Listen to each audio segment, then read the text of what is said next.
in the broadcast. So if you switch off your camera, you'll fall off the broadcast. Okay. Thank you. Дорогие друзья, Okay, good morning, dear friends. мы начинаем с вами третий день конференции. Я очень рад, что до конца многие I'm very happy that so many people have made it to the last day, and maybe more will join. на конференциях нередко бывает так, что At conferences, много народу, it is often the case that towards the end, the number of the participants dwindles significantly, but we actually have very interesting things towards the end. So we are starting this session, the topic of which is contemporary challenges to church unity. And I think this is a very interesting topic.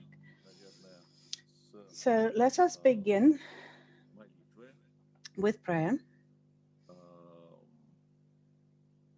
может быть, я попросил бы профессора Vassiliadis прочитать молитву. Professor Vassiliadis, could you read a prayer in Greek?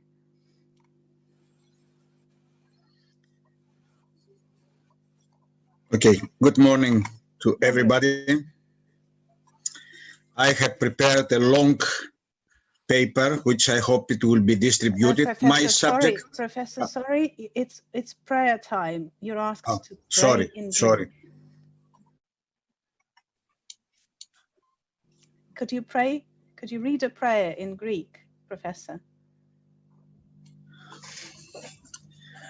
Βασιλεύ ουράνιε, παράκλητε το πνεύμα της αληθείας, ο πανταχού παρών και τα πάντα πληρών, ο θησαυρός των αγαθών και ζωής χορηγός, ελθέ και σκήνωσον εν ημίν και καθάρισον ημάς από πάσης κυλίδος και σώσον αγαθέ τας ψυχάς ημών. Αμήν. Ну что же, после этой краткой молитвы, Okay, after this brief prayer, a prayer to the Holy Spirit,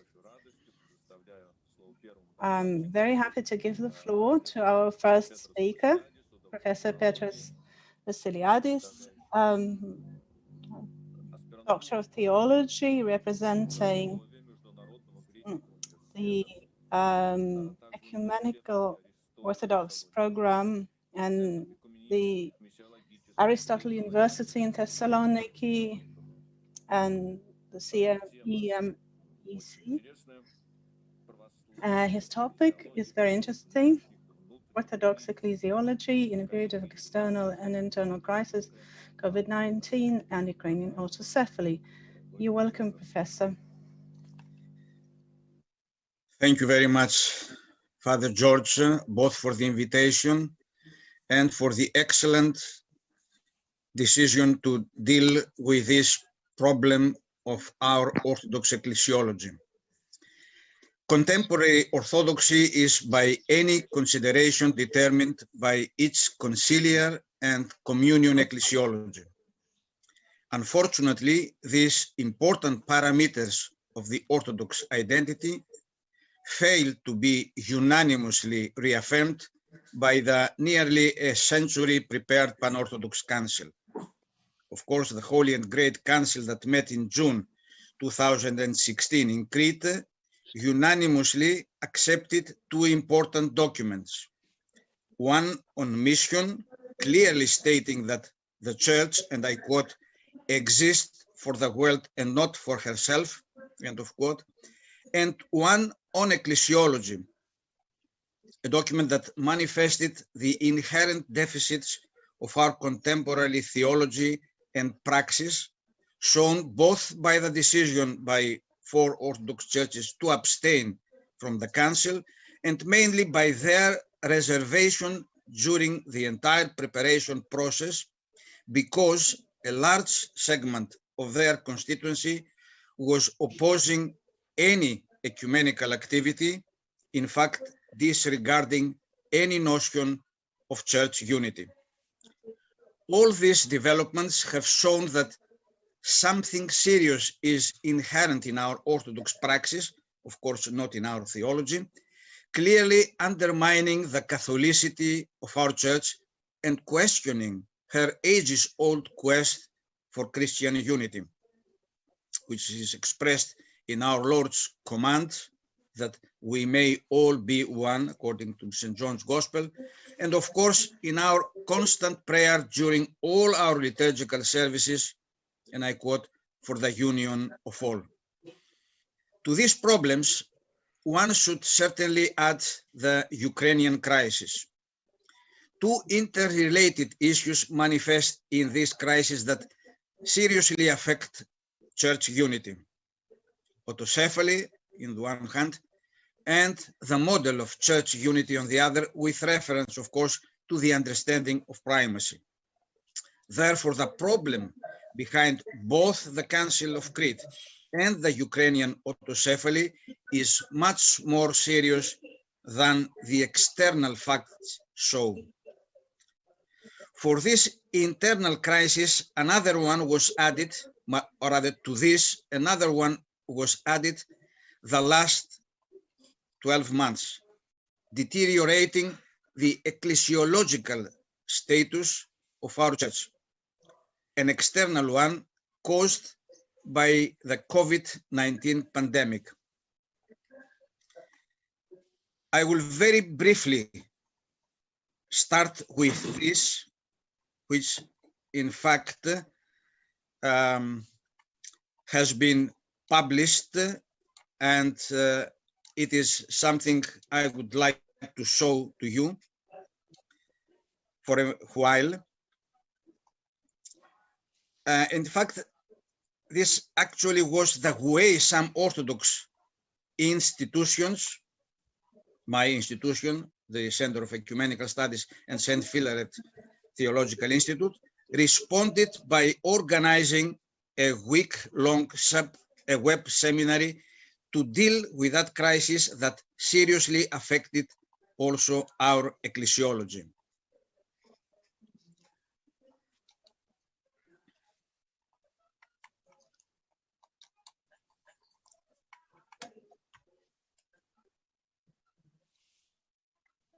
Now, our initiative was encouraged by open statements by illumined hierarchs that, and I quote, "We, the clergy, are responsible for the fact that our faithful people have no idea what the Eucharist really means. The time has come to look at our mistakes and to repent," end of quote. The precautionary measures assumed worldwide challenged our ecclesiastical life and had consequences for the identity of the church, defined by the Eucharistic event as a community coming together in the same place, επί το αυτό. The real issue immediately raised was what position the Orthodox churches should take to prevent further spread of this infectious virus, and how to conduct during the lockdowns, the lengthy lockdowns, their religious services, and particularly the Divine Eucharist, and of course the distribution of the Holy Communion to the laity. I skip the contributions related to the need for an urgent ecclesiological renewal, and I will present to you only the statements of two members of St. Philaret Institutes and of the Transfiguration Brotherhood. Father George, who said, and I quote, "When human lives are at stake, the cost is extremely high and the canonical boundaries of the church expand," end of quote. Both Father George and Ms. Zoya Dashevskaya pointed to the urgency of reviewing current liturgical practices of our church. And she said, I quote, "There have been circumstances when laymen and women should administer the holy gifts to themselves. It is entirely appropriate to remember the women presbyters and the deaconesses of ancient times in this context. Women could also serve in the church in aiding with the celebration of the mysteries. End of quote. With regard to the way the Holy Communion should be transmitted to the laity, it was suggested to follow the way it is done among the clergy till this very day, something that would inevitably lead to a liturgical renewal that will ultimately reduce the existing gap between clergy and laity in our church. However, even more serious was the magical understanding of the Eucharist, with many pious believers, but also high-ranking clerics, insisting that what is consecrated, bread, wine, water, in the blessing of the waters, cannot be affected by the laws of nature, and therefore viral diseases cannot be transmitted through them. And this despite the fact that such views were treated rationally in the late Byzantine era, in the monastery of the Studites in the first millennium, and dealt with in the 19th century by Saint Nicodemus of Mount Athos, and also tested last century when a monk of Mount Athos died of contaminated sanctified water, a fact that was responsibly addressed by the Ecumenical Patriarchate, who sent a patriarchal letter to the Athonite community urging the monks to strictly adhere to scientific hygiene measures. The theological evaluation of this painful experience during the past year is both positive and negative. It is positive because our Orthodox ecclesiastical authorities generally accepted the scientific views according to the decisions of the Holy and Great Council, which has decreed that science and medicine are divine gifts. This was wonderfully summarized in the historic televised message by the Ecumenical Patriarch, who was playing with the words Christ and Christians, faith and faithful, who said, "It is not Christ who is endangered, but Christians, not the faith, but the faithful." End of quote. However, regarding the liturgical and general ecclesiastical renewal that most theologians expected, our ecclesiastical authorities proved either unable or unwilling to take even a small step towards it. Any change in the distribution of the Holy Communion to the faithful was declared by some, fortunately not by all, but by some and officially, as non-negotiable. And this can be explained, this inability of the official church, at best as an unconditional surrender to the fundamentalists, and at worst as an insistence on a magical understanding of the divine Eucharist, not in a mystical one, or the divine Eucharist as a mystery. But during this present pandemic, the importance of the female diaconate came once again to the fore. I mentioned previously what Zoya said. A decisive moment to seriously consider the restoration of the female diaconate was undoubtedly the Rhodes inter-Orthodox consultation, though in Russia, as early as the middle of the 19th century, there was evidence that St. Philaret of Moscow had ordained Maria Margarita Mikhailovna Tuskova, and also the Moscow Church Council, the Great Sobor of 1917 to 1918, seriously considered these questions, but life at that time wasn't favorable for changes within the church, and the whole issue was put aside.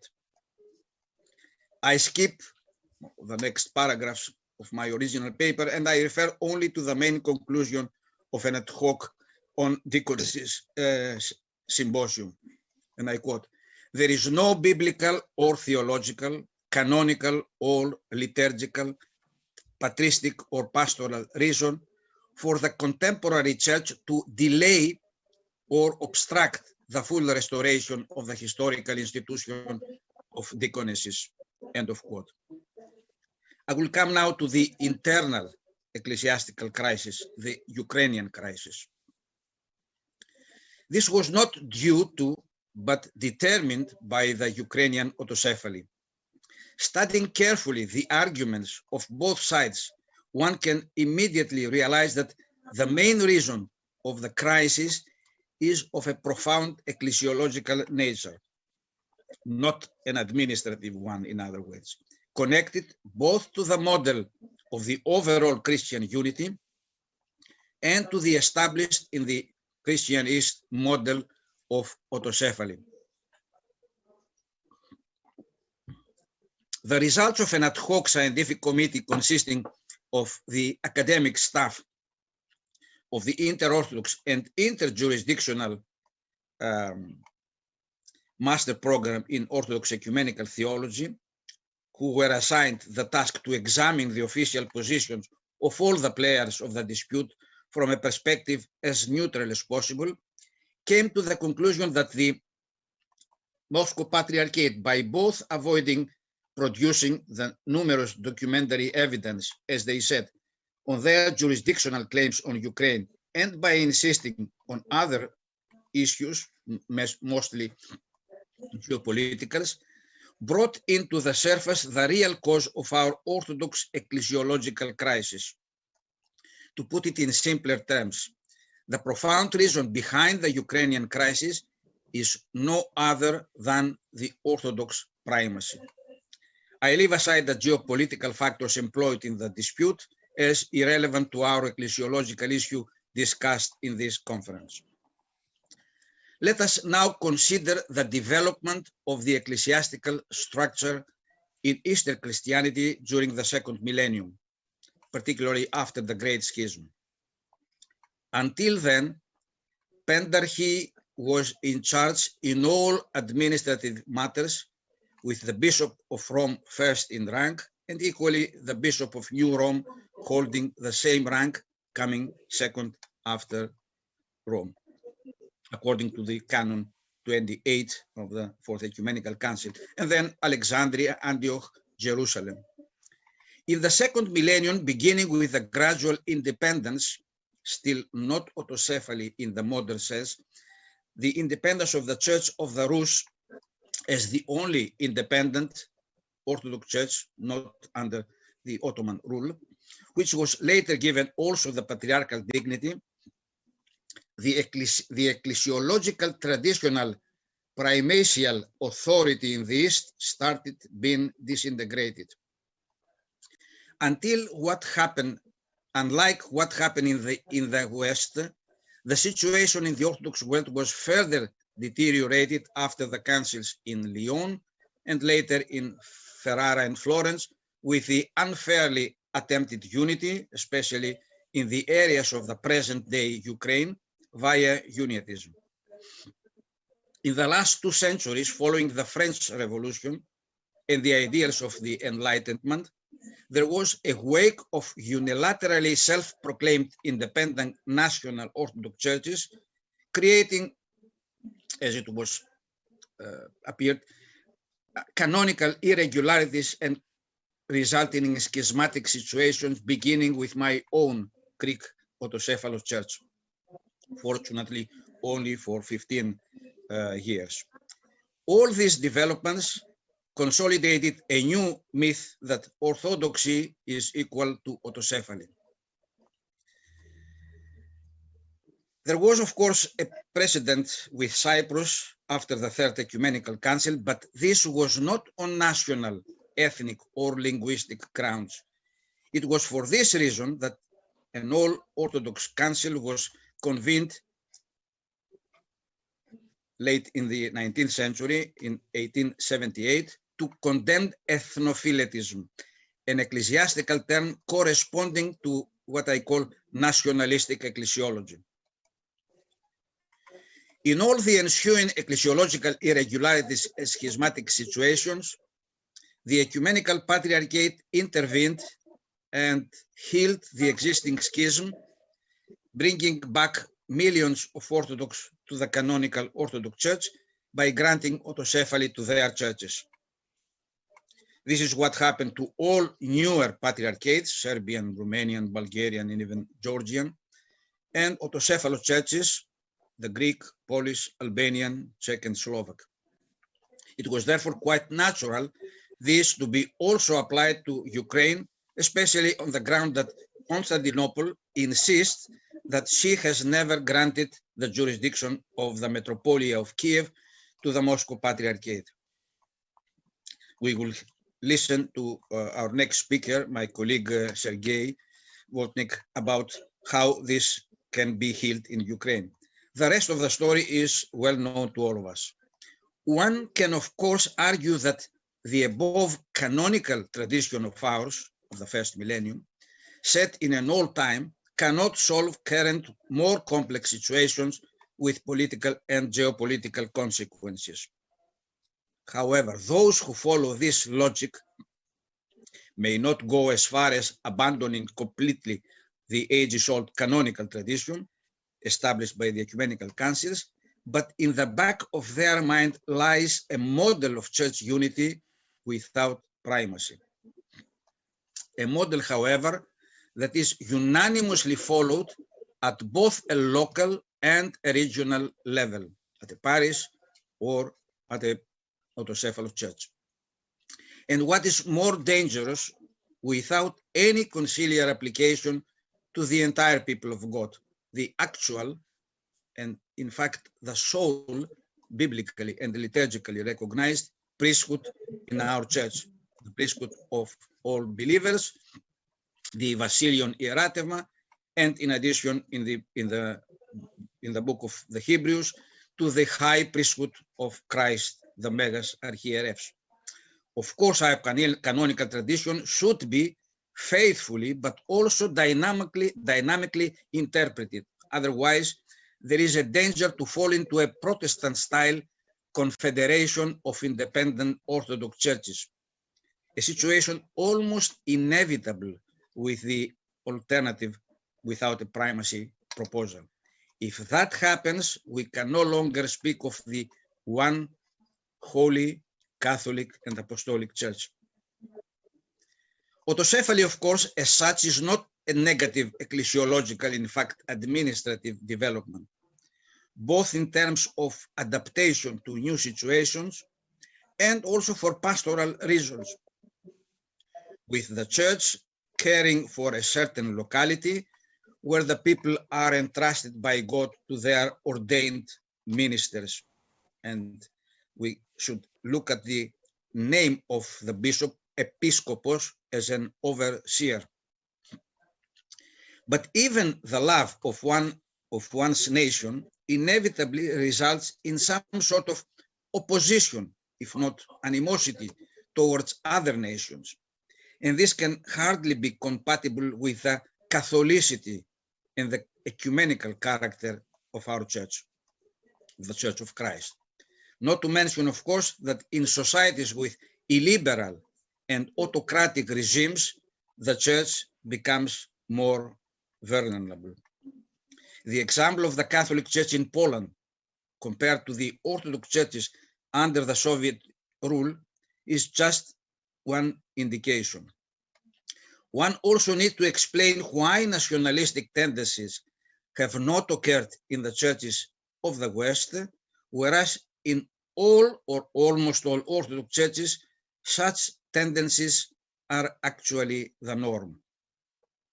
Unfortunately, for many centuries, and this is my conclusion, in fact, the Orthodox theologians have abandoned their theological legacy based on their Eucharistic and baptismal ecclesiology and developed a negative identity. For almost a millennium, we believe that by essence, we Orthodox are what the others are not, mainly the Catholics, in fact, without primacy. And this has led us to believe in and insist more on the Church of the Fathers rather than the Church of Christ. And what is even more dangerous, we developed an understanding of church unity along the lines of a secular Western Westphalianism. In fact, a system of polycephalism. And all this under the guise of autocephaly. In fact, a distorted nationalistic and ethnophiletistic independent administration that gradually undermined the very essence of the Church's oneness. Not to mention that the constitutional charters of some Orthodox churches are against our canonical tradition. What is finally a promising outcome of the Ukrainian crisis, despite the ensuing split, or the seemingly split, is the ancient ecclesiological ethos, which was actually imposed upon the September 15 of 2018 Ukrainian Sobor, of the entire people of God participating in our church's decision-making process, which this participation of the faithful in this decision-making process in all autocephalous Orthodox churches is either forgotten or at best marginalized. And this brought back the authentic version of synodality, hopefully, however, to be followed not only at the top, but at all levels of church life: parish, diocese, regional, national, universal. We hope this will alert all our Orthodox churches, the Greek and the Russian churches among others, to break ties with secular authorities and, most importantly, abandon once and for all this, what I call ecclesiological disease of nationalism. Thank you very much for listening.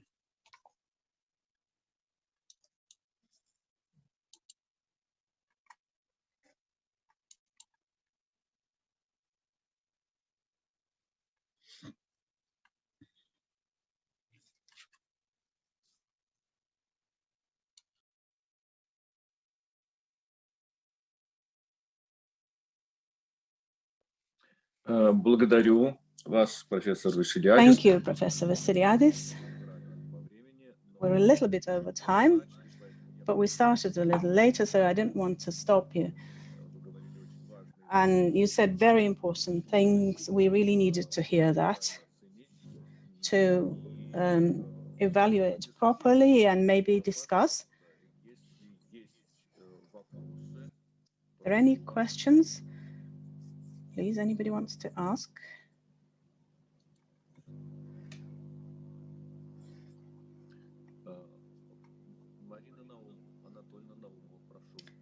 Marina Naumova, please.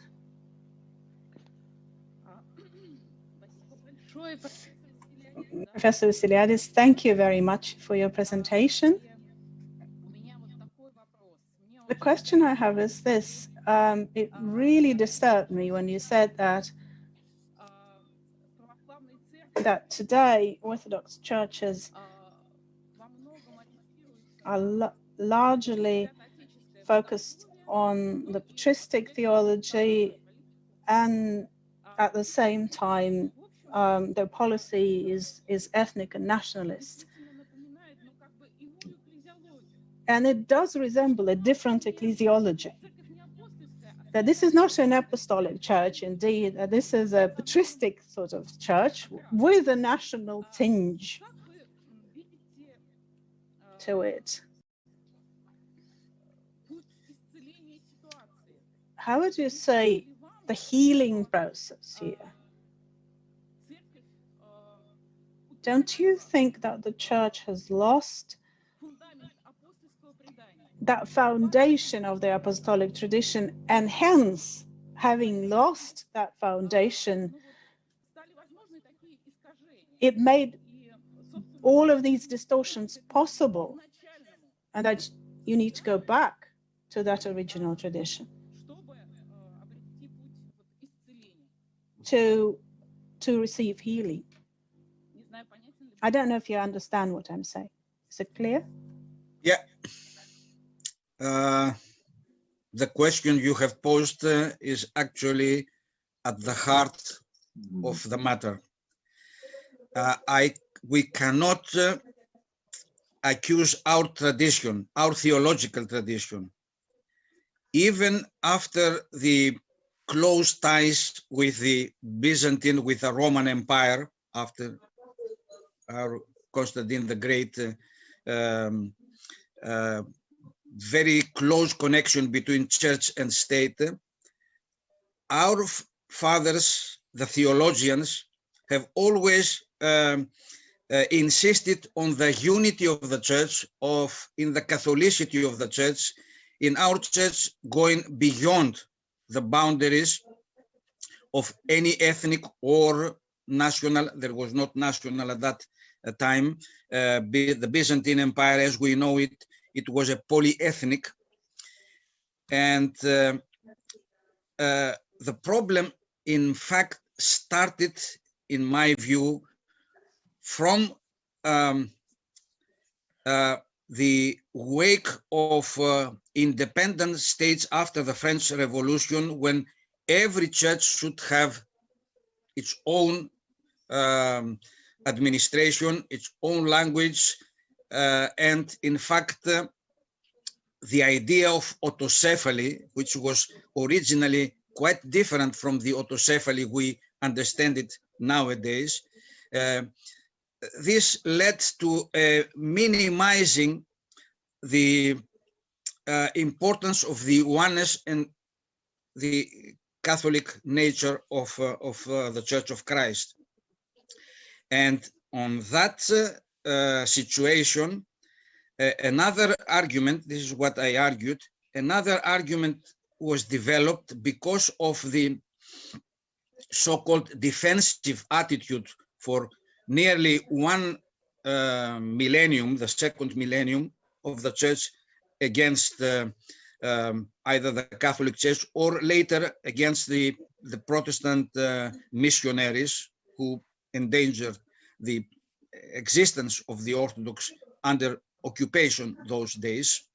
So it was developed a negative identity, saying that we don't put too much emphasis on the Catholicity of the Church, but rather on the Orthodox, in other words, in sort of dogmatic importance. That's why we are called Orthodox, and we think that the most important element is the Orthodox understanding, the Orthodox faith, the Orthodox beliefs, and not the Catholicity of the Church. You mentioned rightly that the apostolic tradition was completely different, and this was exemplified in beautiful terms by Father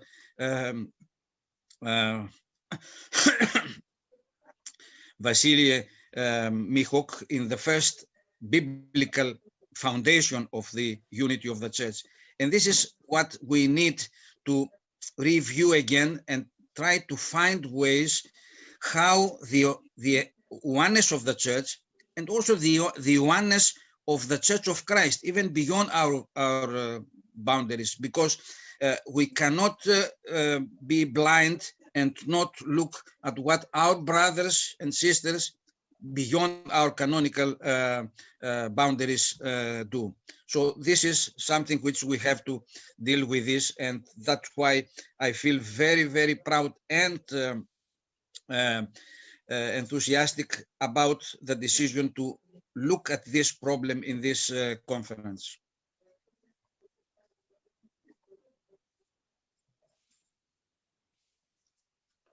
Благодарю вас, профессор Vassiliadis. Thank you, Professor Vassiliadis, for the presentation first and foremost, and for your comments. Unfortunately, we're a little bit short of time at this stage, so I can allow Dmitry to only ask a very brief question. I can only give 1 minute. If not, if this is a big issue, we'll have to pass on. Oh, yes, thank you. It is a brief question. Professor, in your presentation, you used the word crisis, that you're talking about Orthodox Ecclesiology in a time of crisis. In the original sense of the word, you know, a crisis is is a transition. Would you say there is anything positive to be derived from the fact that it is a crisis? Yes, let's start. Пожалуйста, прошу. Let's start with the crisis. Crisis is not only a negative element. Biblically, crisis is also a time of a new reflection, of reviewing our own identity. And I insist that this crisis is a hidden crisis and sometimes takes either the form of a dispute over jurisdiction, in other times also a dispute over some minor elements of faith. And as I said in the first day of this symposium, this kind of minor disagreements we do have even among our Orthodox sisters and brothers within the same canonical Orthodox Church, and despite that, we share the Eucharistic communion. So this kind of crisis, which is developed in some of our, I would say, not important but peripheral issues, is depriving our identity and our faith from the most serious and most important. That's why I started with the two elements of the communion and conciliar dimension of our ecclesiology, of our understanding of what the church is and what the church union should be. This is my short response. Спасибо. Thank you. Спасибо. Спасибо большое. Thank you very much. And we will now pass on. Hopefully we can make up the time a little bit afterwards. Our next speaker is Sergey Bortnik from Kiev Spiritual Academy, and his topic continues this conversation in a very important take, reconciliation of Ukrainian Orthodoxy, attempts and prospects. Я буду читать доклад, потому что переводчики имеют письменный текст. Получив программу данной конференции, я увидел, что два докладчика на нашем заседании. I got this program and I understood that two participants will touch this problem of the Orthodox conflict, and I can present this Ukrainian crisis concerning the granting autocephaly in Ukraine. In October 2018, on the eve of granting this Thomas, we hold a conference which was the strategies of reconciliation in Ukraine. 2 months ago, the presentations were published, and so this is the book where the presentations are. In addition, especially for this edition, 6 of my articles and presentations were translated into Ukrainian language. They had been prepared for different conferences which were held in 5 countries of Europe, especially on Ukrainian conflict. Besides, you can find all the presentations on our website, the Academic Initiative Foundation. And you can read them either in Russian or Ukrainian or English. It means, on the one hand, that I am in the focus, this topic is in my focus of interest. On the other hand, it means that this Ukrainian conflict war is a reason to worry for many Christians in the world, Orthodox and other confessions as well. So after having done this kind of introduction, I would like to show some of my meditations. I think that from the perspective of Kiev or Greek, the problem is different. So my presentation is to actually complement the presentations of my colleagues, Petros Vassiliadis and Dimitrios Keramidas. By the way, I absolutely agree with what Petros Vassiliadis has just said, but I have my own interpretations. I believe that the reasons of this failure for granting autocephaly in 2018-29 is actually because Constantinople decided to solve two different problems at once: granting autocephaly and solving the solution of the schism in Ukraine. In one of the very important interviews of Patriarch Bartholomew, he said that the Ecumenical Patriarchate actually managed to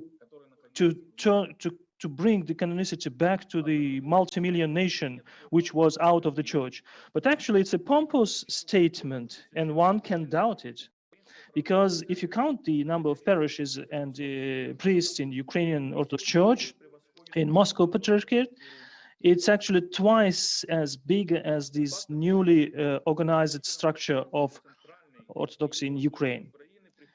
In the middle part and the southeastern part of Ukraine, the number of parishes is much fewer than in that one of Moscow Patriarchate.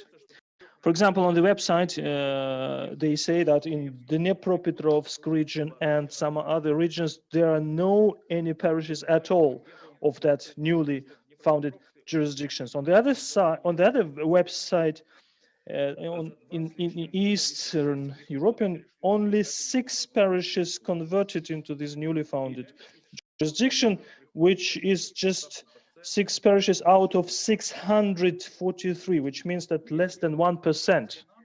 If we talk about the Ukrainian nation as the citizens of Ukraine who confess Orthodoxy, then we have some significant problems.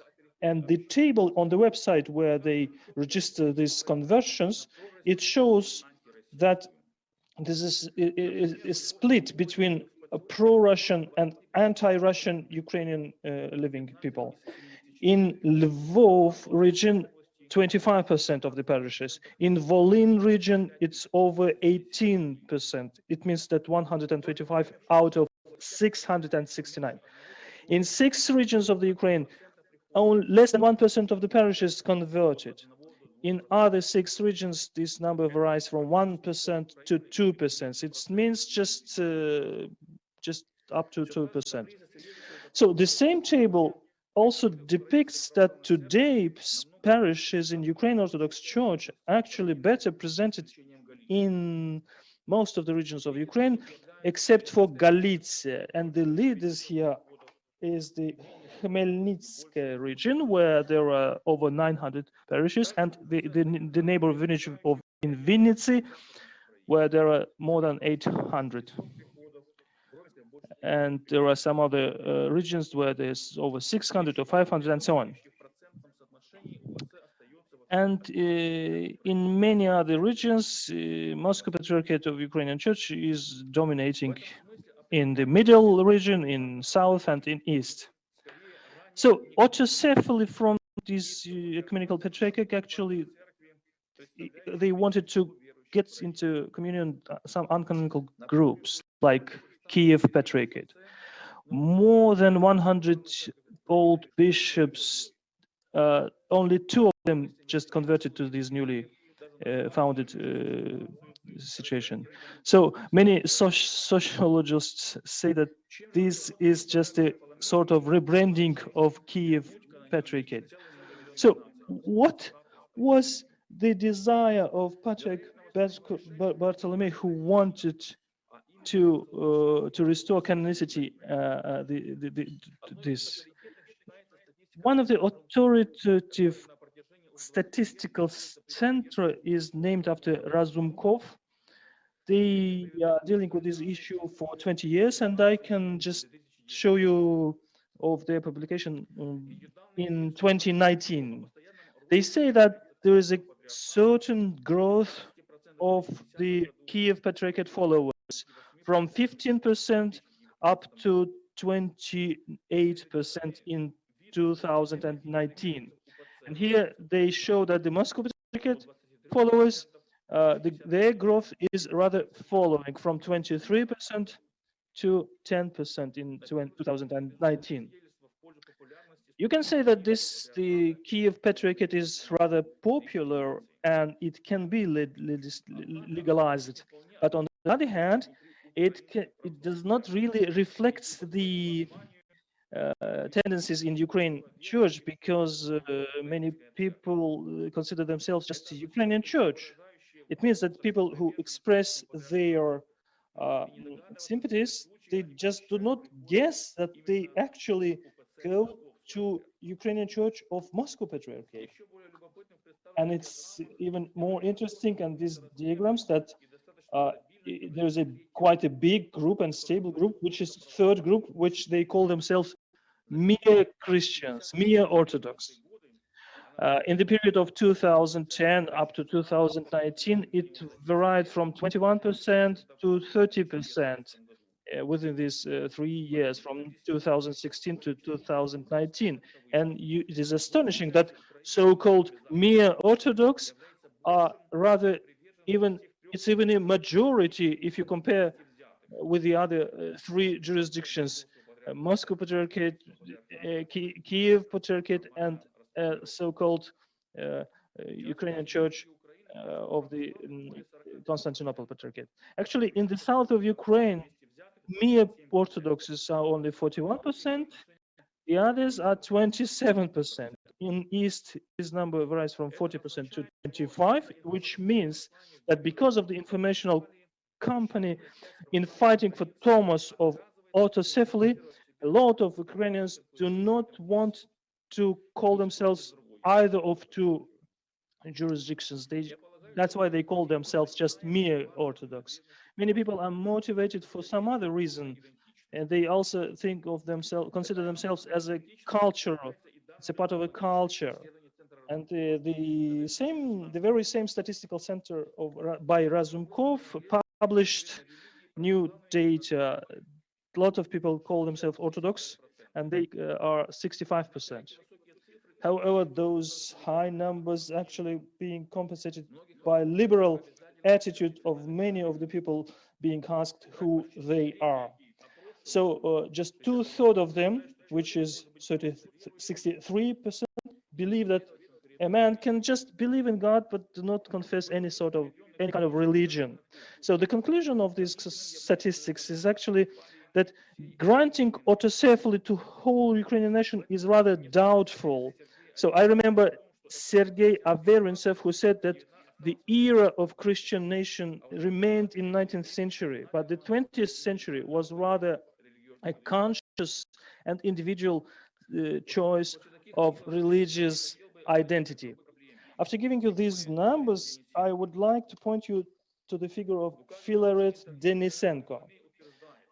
In his interview, Patrick Bartholomew said that in 2018, the Synod of Ecumenical Patriarchate reconstructed the 2 leaders of canonical groups, and they accepted their bishop status, but not their status. Makary Lvovsky, who was leading the Autocephalous Church in Ukraine, and Philaret, which was the leader of Kiev Patriarchate. I will talk about just the latter one. Philaret is actually, this is a tactical mistake, because he, bet on development on new autocephalous church in Ukraine. And a lot of efforts were applied because Philaret actually denied his candidate to this uniting council. But within 6 years after founding this newly jurisdiction, Philaret actually expelled himself from it, and he didn't want to take part in that. This is a paradox, because after getting autocephalous status for Orthodox in Ukraine, Philaret is still struggling for a really autocephalous church, which is independent of Constantinople. So we think that these people in this jurisdiction actually can, in the future, reconcile with Ukrainian Orthodoxy. For the very long life in Philaret, he was leading Ukrainian Church during the Soviet period, and also 25 years he was leading the newly founded by that time Kiev Patriarchate, and he was actually benefiting from state support. After independence of Ukraine, he was fighting for independent church in independent state. This is also a quotation, and I can give you the sources. I believe that the mistake of the ecumenical patriarch is in understanding of this tightly bound of church and nation and the people. And you could see that how Poroshenko, the president of Ukraine, was fighting for this Thomas of Autocephaly. And while giving this decision of the independent church in Ukraine in 1991, the annexation of Crimea in 2014, and in general, I quote, some other geopolitical circumstances which made Moscow Patriarchate in Ukraine unwanted. The end of the quotation. It's really the political circumstances force the government of Ukrainian Orthodox Church to change. It's also very important to rename it and call Russian Orthodox Church in Ukraine. So where is the center of this Ukrainian Orthodox Church? In Kiev or in Moscow? This question was posed in the Bishops' Council in 2017. And as an answer, Ukrainian Orthodox Church actually emphasizes the principle where church and state are independent, which is a part of Ukrainian constitution. I believe that it is not just a mystical thing in church, but it's rather a social institute. Church is considered to be a social institute, and some people consider it as a threat of national security of the state. That's why they try to destroy it. On the other hand, the leaders of Ukrainian Orthodox Church actually tried to conserve this structure which had been setting up during the last 30 years. And the ideology is actually the state of monks. I also mentioned the official statistics of number of parishes. Those numbers are quite comparable. 12,500 parishes versus 6,000 and 7,000. But if you look at the monks, 4,700 monks in Ukrainian Orthodox Church versus 230.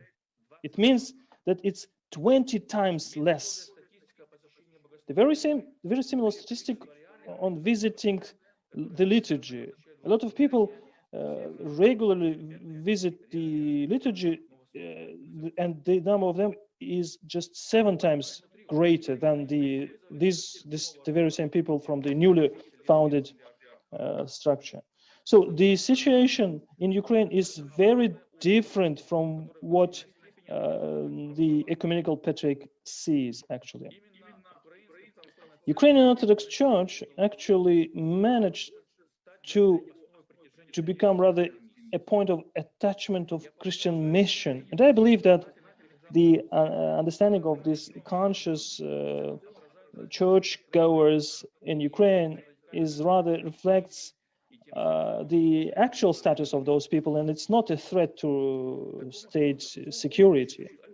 So this status quo has its alternative as a state orthodoxy, which is under the risk to turn to orthodoxy of newly structure. So they can just support the situation in the east of Ukraine. So I think it's a temptation which was in the similar way in Russian period. And this is a very usual situation for Philaret. I believe that Ukrainian Orthodox Church of Moscow Patriarchate is rather people orthodoxy, but yes, we do have lack of missionary motivation and also theological education, but actually it really reflects traditional Christian people orthodox religiosity in adequate way. As one of my friends said, deep waters flow slowly. So my questions: did the synod take all the elements into consideration while granting the autocephaly to Ukrainian Church, while tending to act in favor of Ukrainian Church, which I believe is true? Thank you, Sergey. This is a very concrete and interesting presentation. It's a really so-called an alternative point of view, very interesting, though it is quite acquainted to the people who deal with these issues. And let's try to go on this talk today. So we do have such an opportunity today, but so I'd like to first of all invite you to ask questions if you have any, and please raise your hands if you have any questions.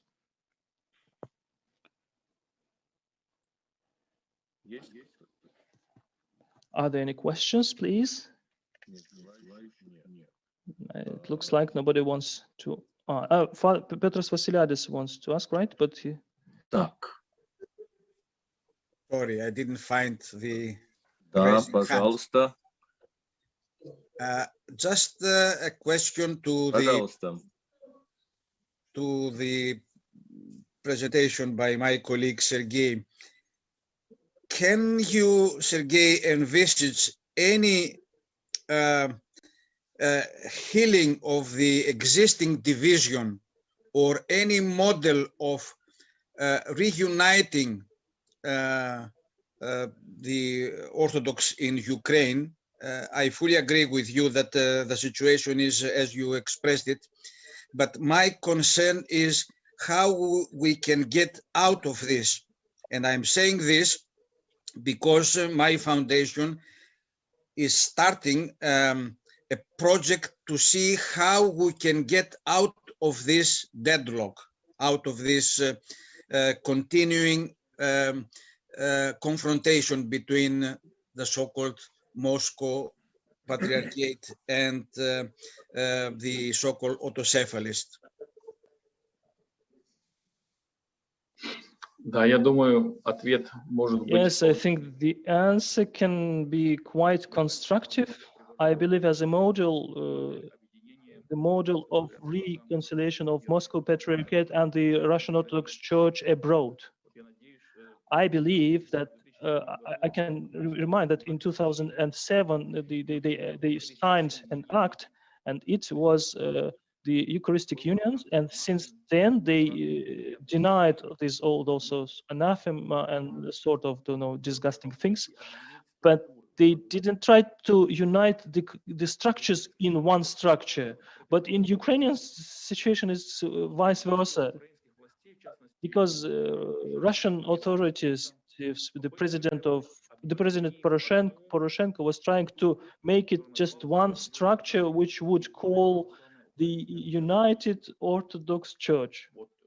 And I think, first of all, it wasn't quite good because he was trying to do it before his elections. So he was trying, to strengthen his political power. And I can also remind you that this Philaret, whom I already mentioned, this is the man who was actually forbidden by Russian Church by the initiative of Ukrainian bishops. And today we also see that today what he does in Ukraine, he actually spoils this idea of autocephaly. He created his own structure called Kiev Patriarchate. He ordained 7 bishops. So he acts as he wishes, just so it was a mistake to bet on this man as the one who can unite the Ukrainian Orthodoxy. So I am convinced in that, and I can remind you again that this Moscow Patriarchate and the Russian Orthodox Church abroad, this is the model to follow. I studied in Germany and I saw it with my own eyes. There were meetings, there was communion, but there was no any effort to force all these structures to make one structure. So I believe that today we still have two bishops in Germany, one of Moscow Patriarchate, the other one is Moscow Patriarchate abroad. I think this is a very adequate way to follow, which can support this normal, usual communion without the making just one structure. Thank you, Sergey. Very good for this very good and brief answer. We have also one question. We're run of time, but please, Thomas Bremen, you can ask your question. Thank you very much. Can you hear me? Да. Yes, we can hear you. Thank you for these presentations. My question is as follows. If we take the situation in Russian Orthodox Church as an example in America, in the United States, or in the Western Europe, but do you think that we have to deny this terrestrial principle? Because in Germany, I live in Germany, we here have 10 different canonical bishops, and they have the very same territory, Germany. So if I am an Orthodox, who is my bishop actually? It depends on what nationality I am. For example, my neighbor is from Serbia, and he has another bishop, but another neighbor who is Greek, he has a different bishop. So actually, this Orthodox Church actually get rid of terrestrial principle of church organization.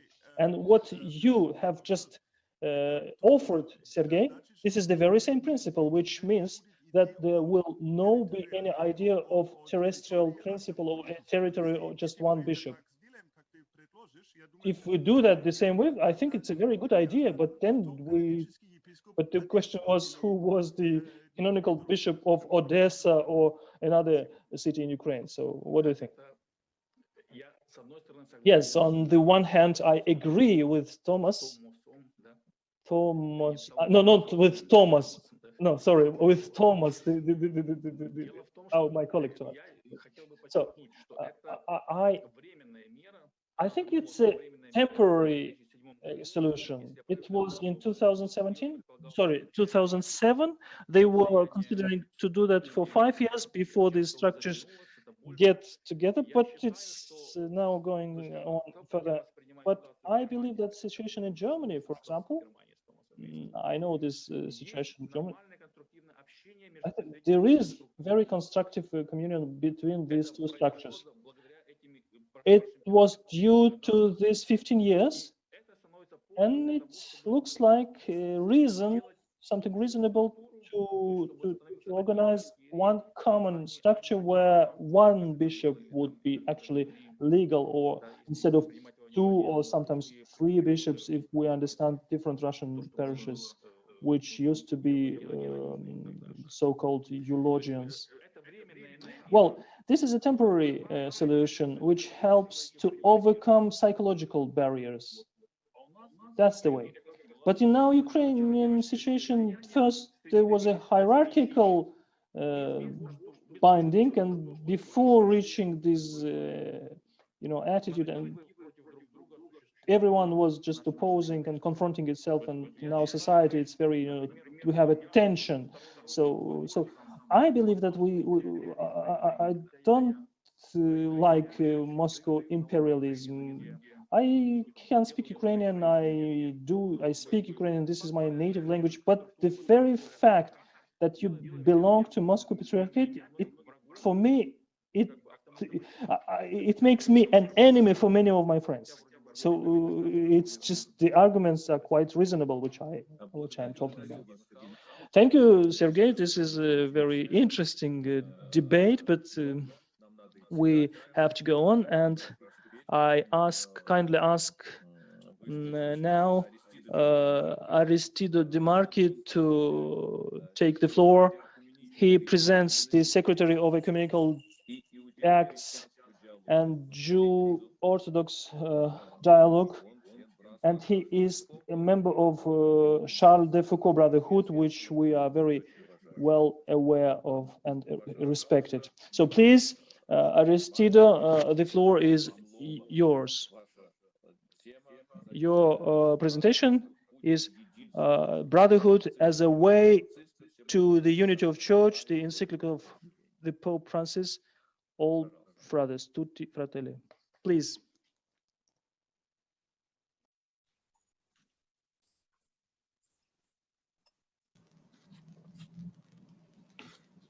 Buongiorno a tutti. Ringrazio gli organizzatori per l'invito a partecipare a questa conferenza. In particolare ringrazio Padre Giorgio e Dimitri e anche la traduttrice Elena. Good day to all. I thank everybody for the invitation to participate in this conference, particularly Father Georgy and Dmitry Gasak and my translator, my Russian translator, Yelena. I also bring you greetings and wishes of successful work by my bishop, Michele Tomasi.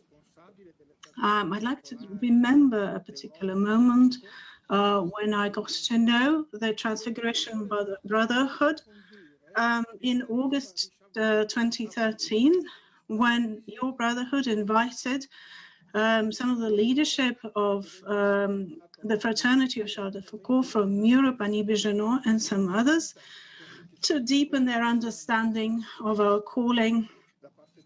And from that time, we have continued to meet. And for my part, I have seen our relationship as a gift from above. And then I also want to return to this memory of our first meeting, because there is a certain coincidence. In this presentation, you will see that 3 times the word of brotherhood is repeated. Your brotherhood, the brotherhood of Charles de Foucauld, and then the name of the papal decree, Fratelli Tutti, all our brothers.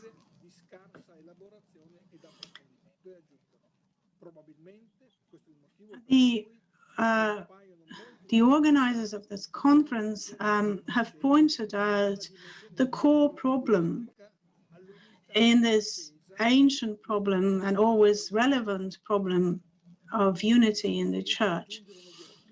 And this is the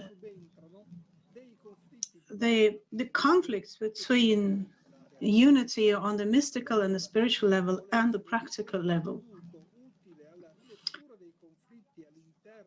And I was hoped to make a contribution to the way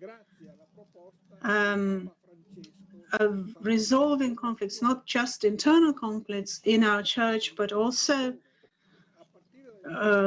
in our secular societies, thanks to the proposal of Pope Francis in his recent decree Fratelli Tutti, all brothers, brothers all, where he proposes a certain approach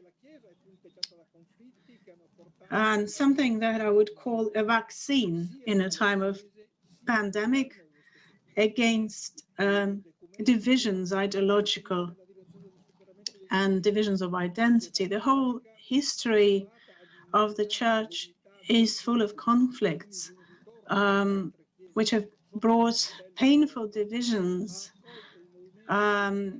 And during the centuries, the Roman Church has seen unity in terms of a return of all other churches under the rule of Rome, and therefore the Catholic Church accepted the ecumenical movements well after 50 years after it was born in 1910 in England.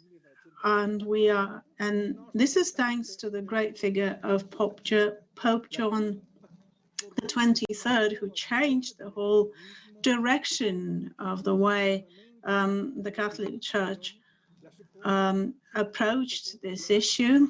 There were two declarations accepted at Vatican II, the restoration of unity, Unitatis Redintegratio, and in 1964, Nostra Aetate, Our Time, in 1965, where the first really helps to overcome the old position, and the second for church unity, and the second one has to do with relations with other peoples and religions. The next transition happened in 1995, and this was a step taken by Pope John II, where he said, I quote, as a son of a Slavic people, I feel all the more acutely the call made by the Slavic saints, Saint Cyril's and Methodians, who preached to the Slavic peoples and proclaiming Christ in the East, trying to bring together the East and the West in that difficult time.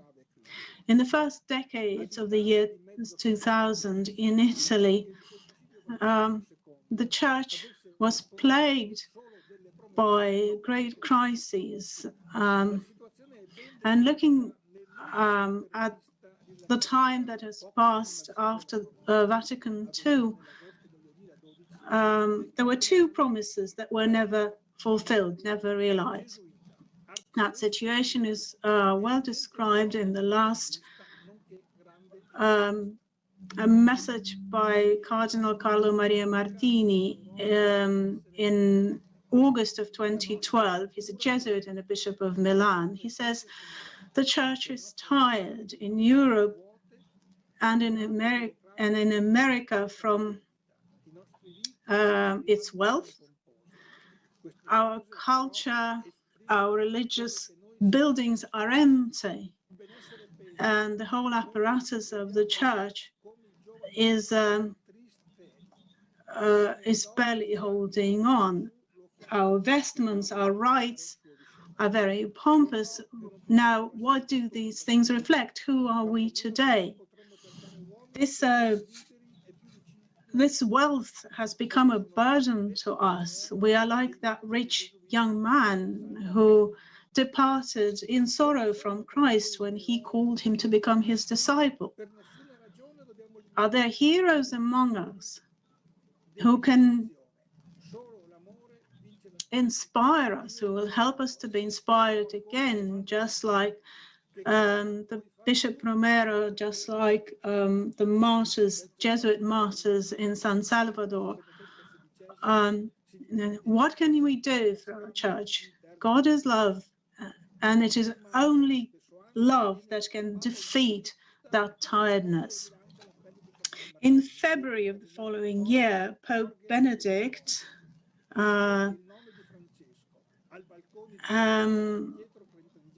after that internal scandal in the church, basically ended it by his own leaving. And on the 13th of March, a Jesuit pope was elected, and he took over from George Maria Bergoglio. Jose Maria Bergoglio became Pope Francis. And to the question, who is Jose Maria Bergoglio, the Pope said, I'm a sinner at whom Jesus has looked. And the new Pope really surprised everyone. And the new things that he brought, his biography, his faithfulness to the gospel, to the Bible, his desire to have a new evangelization at the global level.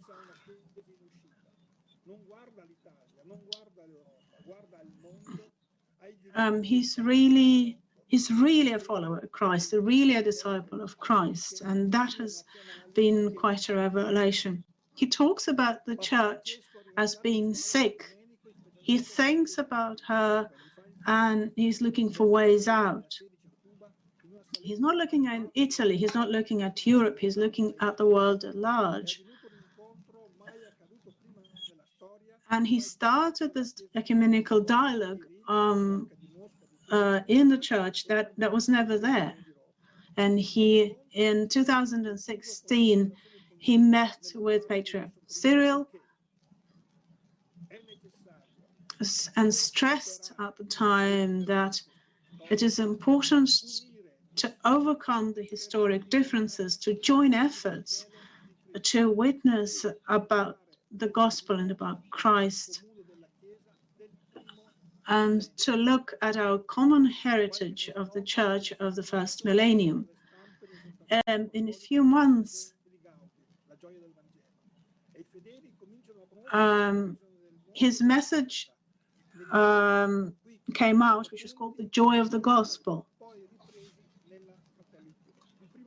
There were 4 points that I wanted to stress from that message, which were then repeated in Fratelli Tutti, brothers all.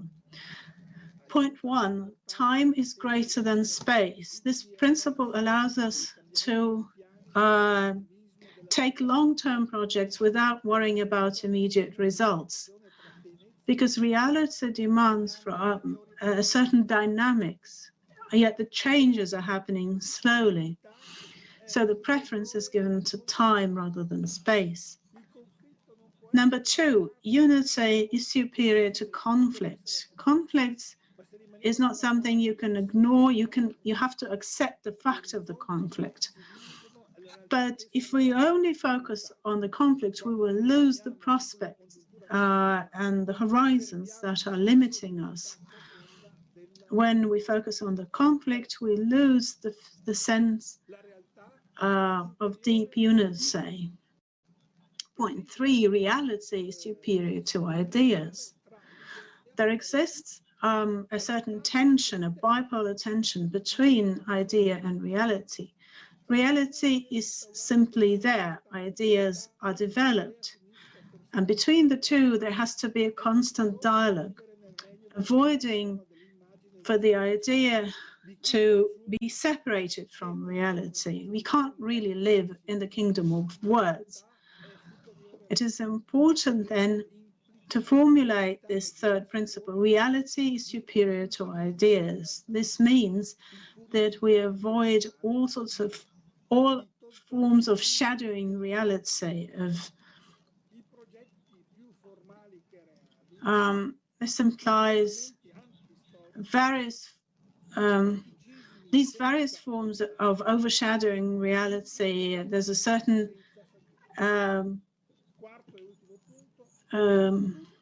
tendency to a form of purism, like angels. There's a totalitarianism. There's intellectual approach without wisdom. Point 4, the whole is greater than its parts. Nor indeed is it only a sum of all the parts. The whole is greater than the sum of all its parts.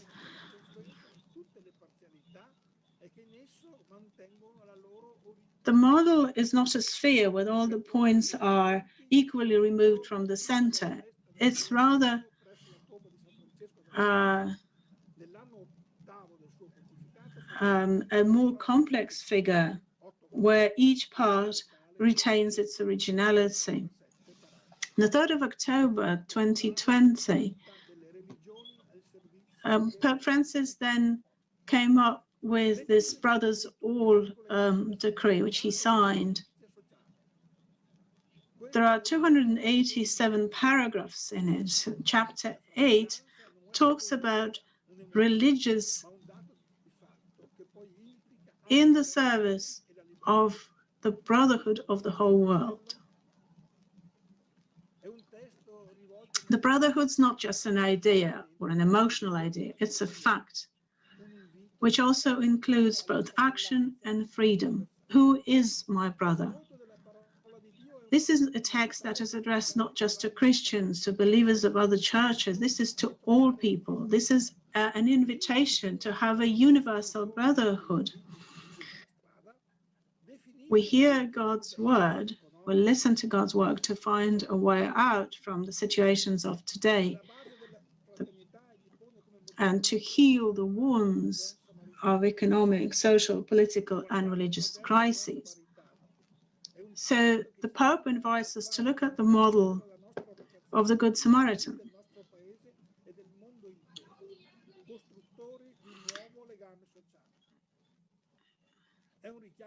This is a test that invites us to become citizens of the world, of our countries and the whole world, to build new social relations. This is an ever renewed calling to us, because society needs to move towards a common good and to build again its political and social order, to rebuild its political and social order. The acts of the Good Samaritan show us that our existence is linked. Every one of us is linked to others. Life is not a time that passes. This is a time of meeting between people. So we have to be attentive to memory, to mutual memory. We need to combine our Christian identity with all other identities. At the basis of brotherhood or fraternity, there's dialogue. There's a pluralistic society in dialogue, which is the greatest way of acknowledging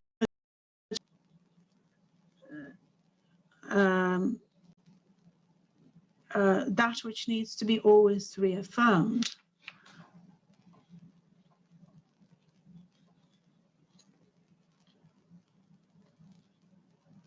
I'm sorry, he's been cut off. You can't hear him anymore.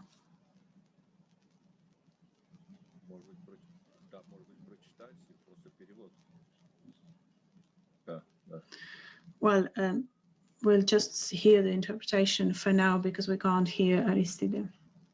The dynamics of the brotherhood has to have the character that will help to realize the ideas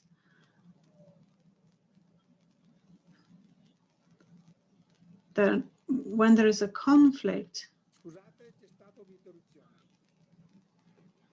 Okay, he's back. È facile oggi cadere nella tentazione di voltare pagina dicendo che ormai è passato molto tempo e che bisogna guardare avanti. No, per amor di Dio, senza memoria non si va avanti. L'ultima parte di questa... It would be easy in today's world to sort of turn the page over and to say that all of these things are in the past, yet we need to keep that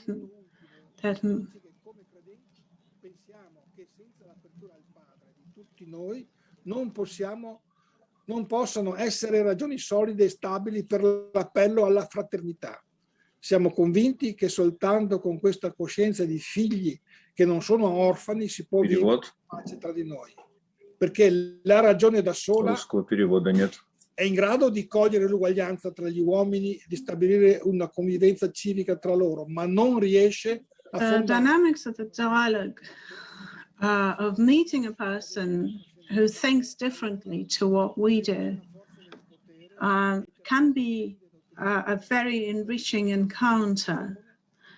As believers, we're always provoked to go back to our origins, to focus on the main thing, on worshiping God and loving your neighbor. The truth is in the fact that violence has no base in religious foundations, only in distortions. In the last two paragraphs, Pope Francis speaks about those who inspired him. He speaks about Charles de Foucauld.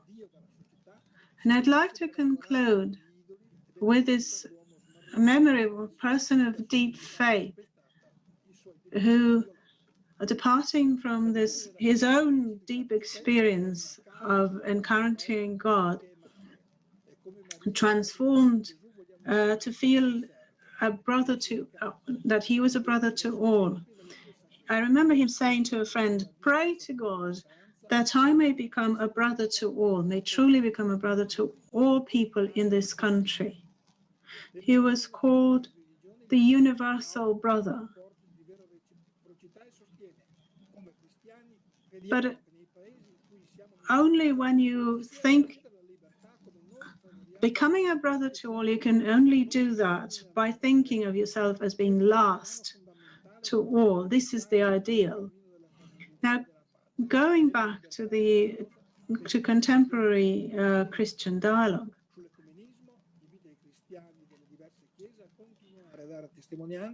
I'd like to say a few words about the freedom of ecumenism and the way of meeting between all the Christian churches.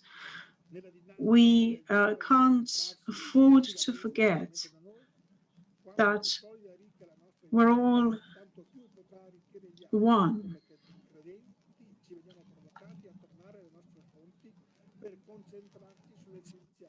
L'adorazione di Dio, l'amore per il prossimo. La verità è che la violenza. We believe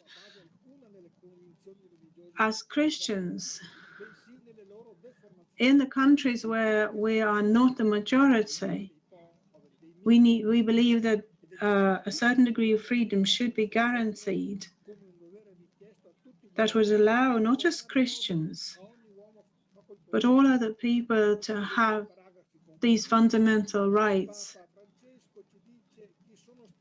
which are not to be forgotten. There's the brotherhood and peace. There's a religious freedom to all believers of all religions.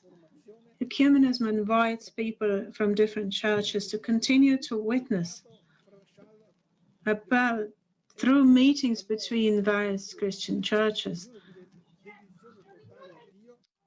and without forgetting the commandment of Jesus that all may be one.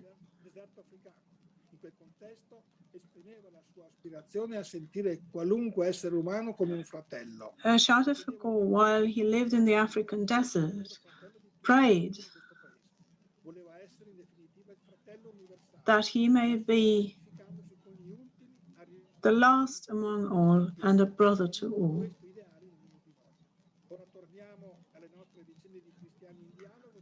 He prayed that we would all be inspired to follow this ideal. And I'd like to go back to the coincidence that I mentioned earlier, because Charles de Foucauld tried to live his life in a similar way to what you have in your own brotherhood. And back in 1993, none of us could have imagined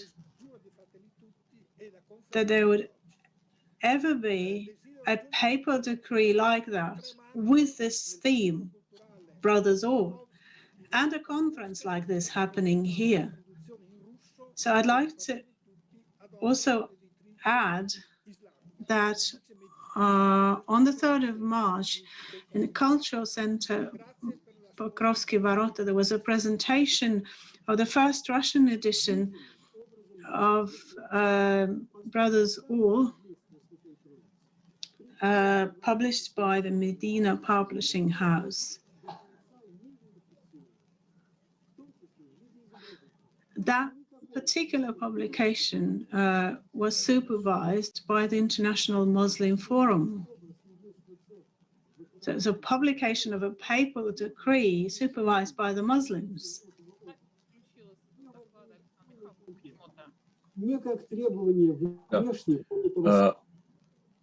Итак, большое спасибо, Арistide.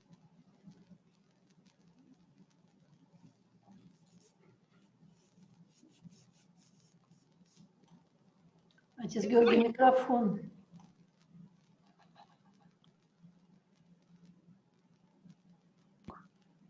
Да. Большое спасибо, Аристида, за ваш доклад. Вы внесли новую свежую струю в нашу дискуссию. Думаю, очень-очень важно, очень современно. I think was very important. It was very contemporary and yet very traditional, very sort of original for the church and for the whole Christian world. And maybe even the questions that we have been, the problems that we have been discussing today, were largely linked to this fact that we have lacked that brotherly relationship, that brotherhood at the personal level, at the social level, at the national level. That brotherly spirit was lacking. Maybe that brotherly spirit was lacking between Ukrainians and Russians, Greeks and Russians, so on and so forth. Were that spirit stronger, I think the problems and the crises that we are discussing today, not including the pandemic, I'm afraid, but the Ukrainian crisis, of course, I'm thinking about here. So I think the strengthening of this type of brotherhood that Charles de Foucauld and indeed the Pope Francis has announced today, this is a very new approach indeed to relations between Christians. And I can't help remembering your beautiful brotherhood, your fraternity of Charles de Foucauld. I have visited you on a number of occasions, and I know this is a real brotherhood. This is not nominal. And I know this is very, very important because communists, remember, also spoke about fraternity, freedom. But where was it? Where was that freedom? Where was that brotherhood? It was never there. So sometimes even the church leaders or authorities will say very good and beautiful words, but the reality behind it can be very sad, of which Father Vladimir Zelinsky was speaking with such pain and anguish. Our time is up for this particular presentation. So I'm afraid we won't have a discussion, but hopefully I'll be forgiven for letting Marina Naumova ask one question. Thank you very much indeed for letting me, Father Georgy. And thank you, Aristide, for your presentation. I'd like to welcome really Claudio and Silvana. And I know Annie Bijanot was also there during some of the days. So I'd like to greet all the brothers and sisters from the fraternity. And I really remember all our meetings and our fellowship. And I support the main thesis of the presentation very much, that a brotherhood is a way towards unity of the churches. I do believe that this is practically the only way of healing for the situation of crisis that we are finding ourselves in today. It is the revival of that spirit of brotherhood. And Paul writes to Ephesians, he addresses them as saints and faithful brothers in Christ. He's not just addressing that particular community, he's addressing every one of us, that we need to become saint, we need to become holy and faithful brothers in Christ to find that way of healing. And I've heard a very important thought from Aristide, that Charles de Foucauld tried to be a brother to all. He started with himself and tried to share that spirit of brotherhood. But what do you think, Aristide, is this today's world is so atomized? Is it enough to just share our own spirit of brotherhood to acquire that healing and peace in the church? Would that be sufficient? Thank you, Marina. I can't give anyone any advice, specifically and especially your church.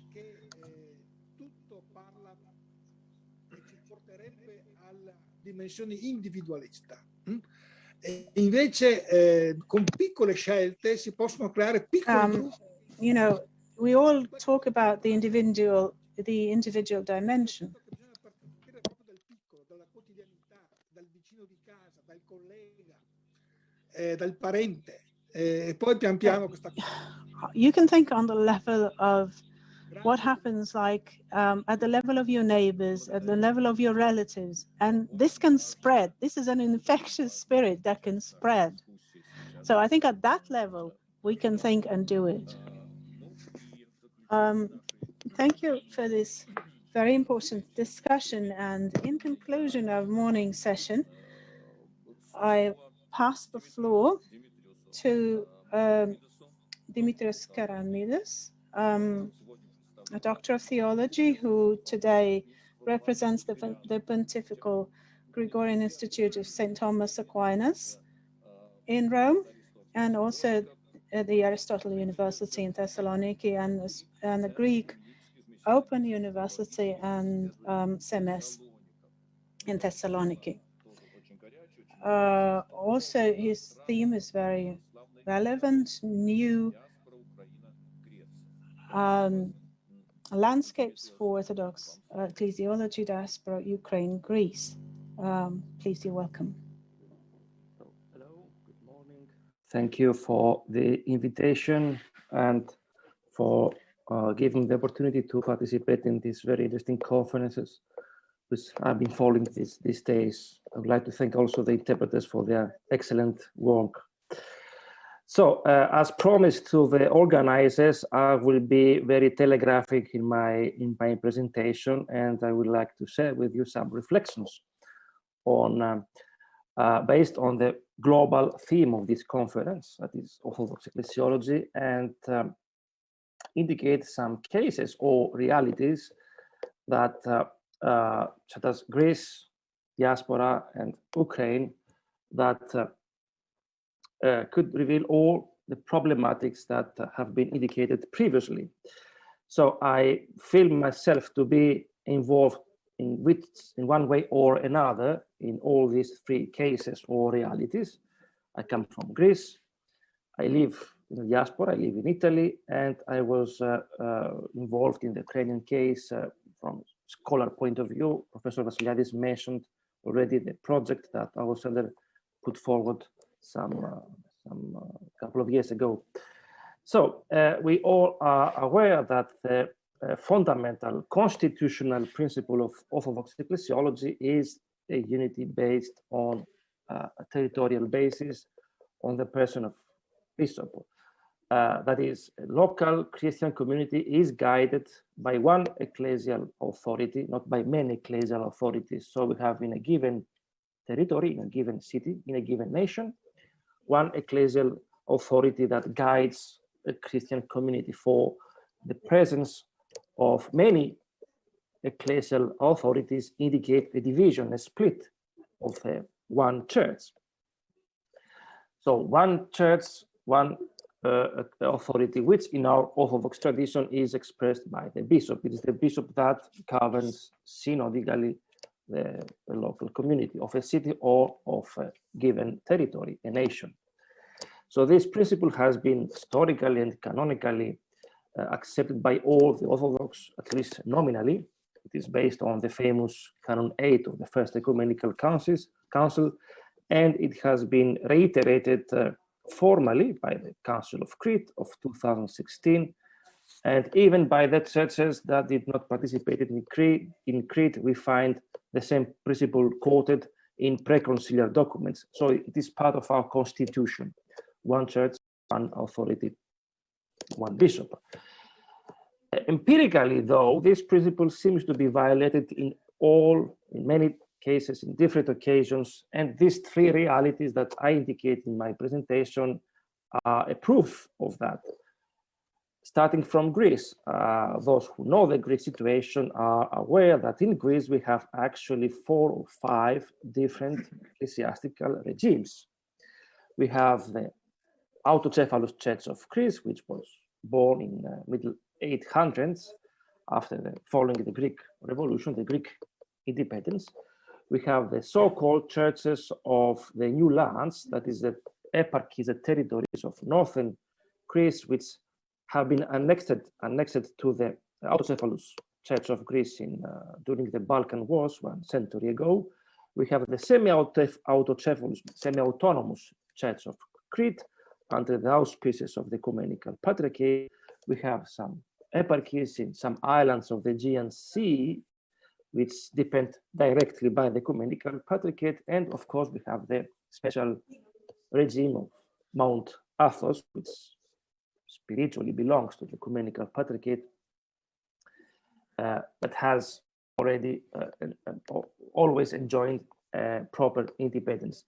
So we have these 4 or 5 different ecclesiastical regimes in one state, in one territory. Yet, still we speak of one church, both in Greece, and it's one church in the sense that it is one church that realized her mission in the Greek society. What, in this case, holds together all these different regimes is not a church authority, but the state. So the state, after having separated ecclesiastically the Church of Greece from the Ecumenical Patriarchate, nowadays holds together all these different regimes, and all these regimes are united under the auspices, so to say, of the Greek government. Moving now to the diaspora, we are all aware of the uncanonical anomalous situation of the many parallel jurisdictions on same territories. It is the case of more or less all the countries where Orthodox live in the diaspora in Europe, in Western Europe, as well as in the States. So we have many parallel jurisdictions, depending each of these from a mother national, so to say, church. Even though there are, in some cases, bilateral agreements with the local civil authorities, what keeps these churches in the diaspora separated are their mother churches. So neither the Council of Crete nor the pre-conciliar procedure were able to give a definite solution to the anomalous, uncanonical situation that we experience in the Orthodox diaspora. We live still today the prevalence of national interests over the ecclesial interest. So we experience a division more than the unity. So this could be also the case of the Ukrainian church which autocephaly was granted some years ago, a couple of years ago, by the Ecumenical Patriarchate with a specific mandate to open the way towards reconciliation, towards unity.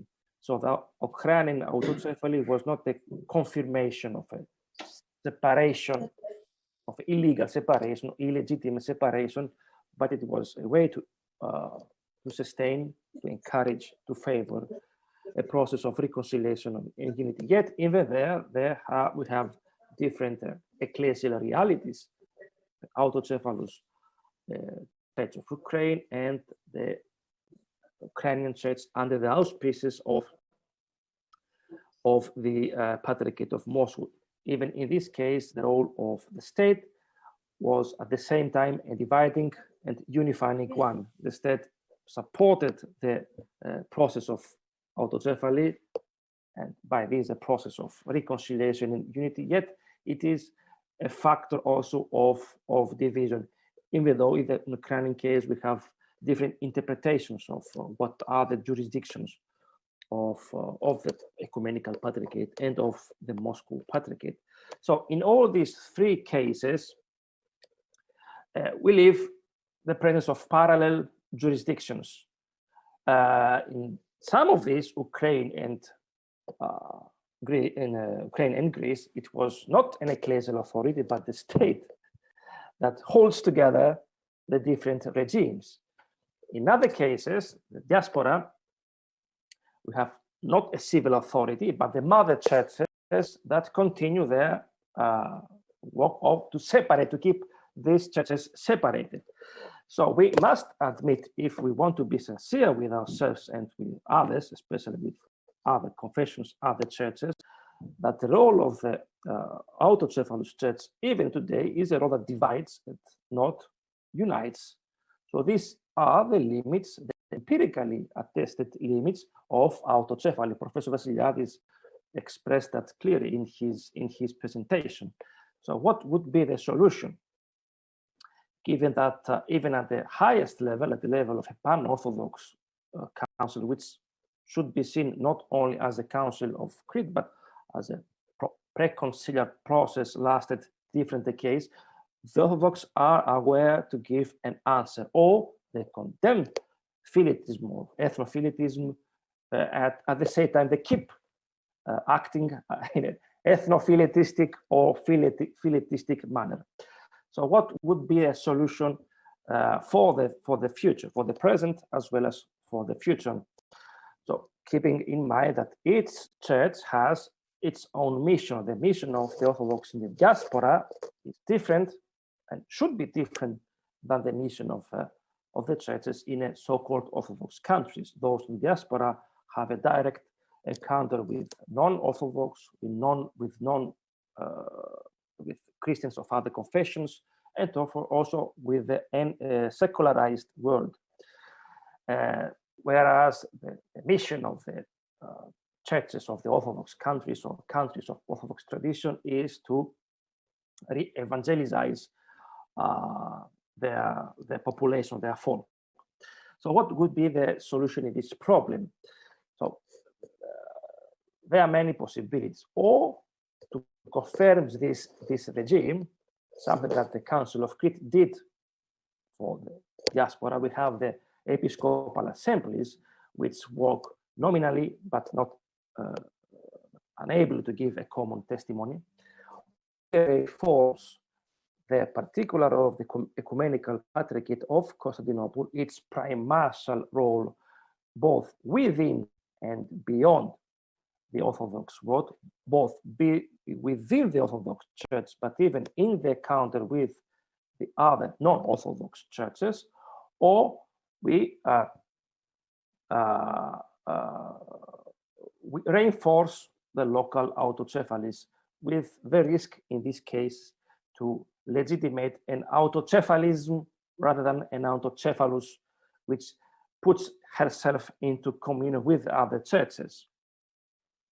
So pragmatically, or we change the whole constitution of our Orthodox Ecclesiology.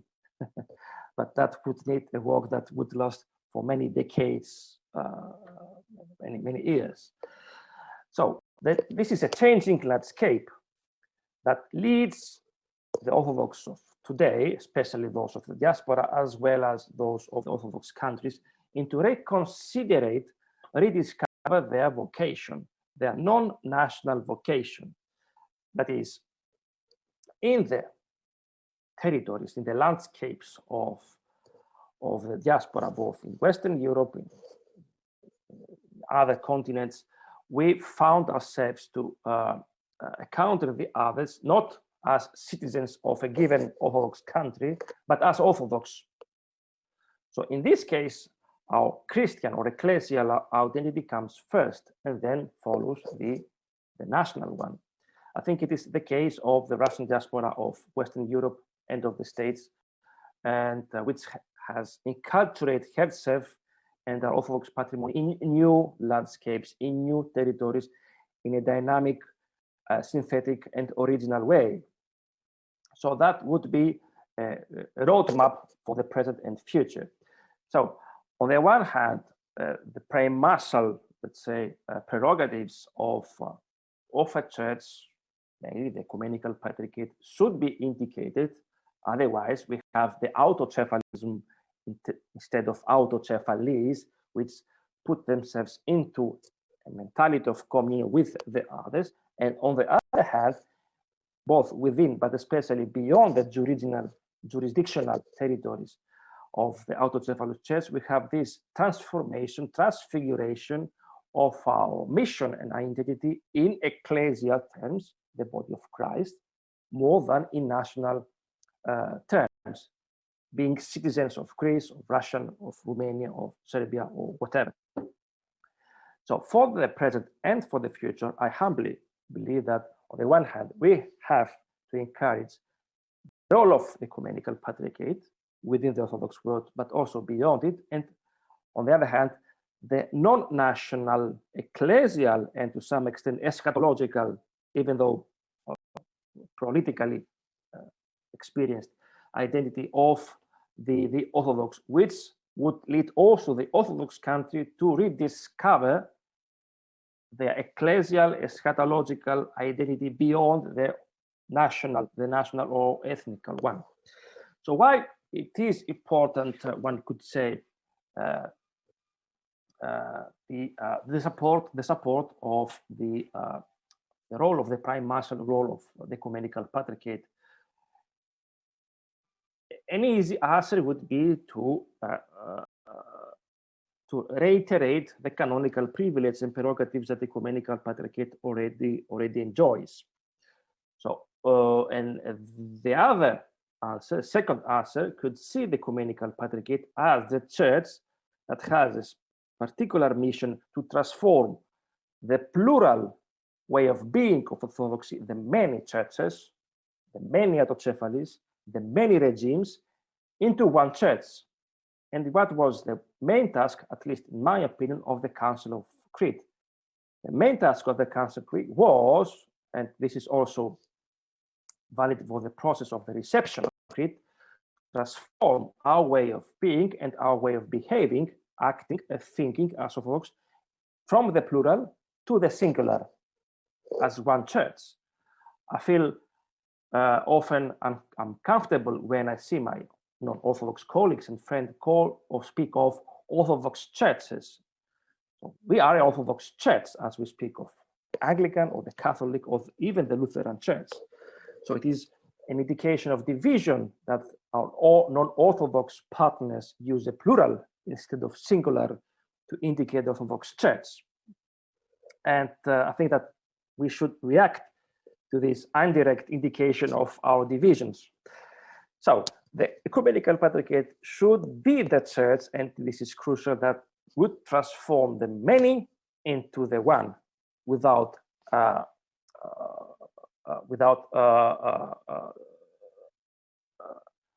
canceling the many, the plural expression of the church in terms of language, in terms of culture, in terms of liturgical rites or particular local missions. So yet the church expresses herself in a pluralistic way. So there are many different contexts in Europe, in the States, in Africa, in Asia, that are in need of different missiological, pastoral, and ecumenical models. But the church should act, think, act, and behave as one church.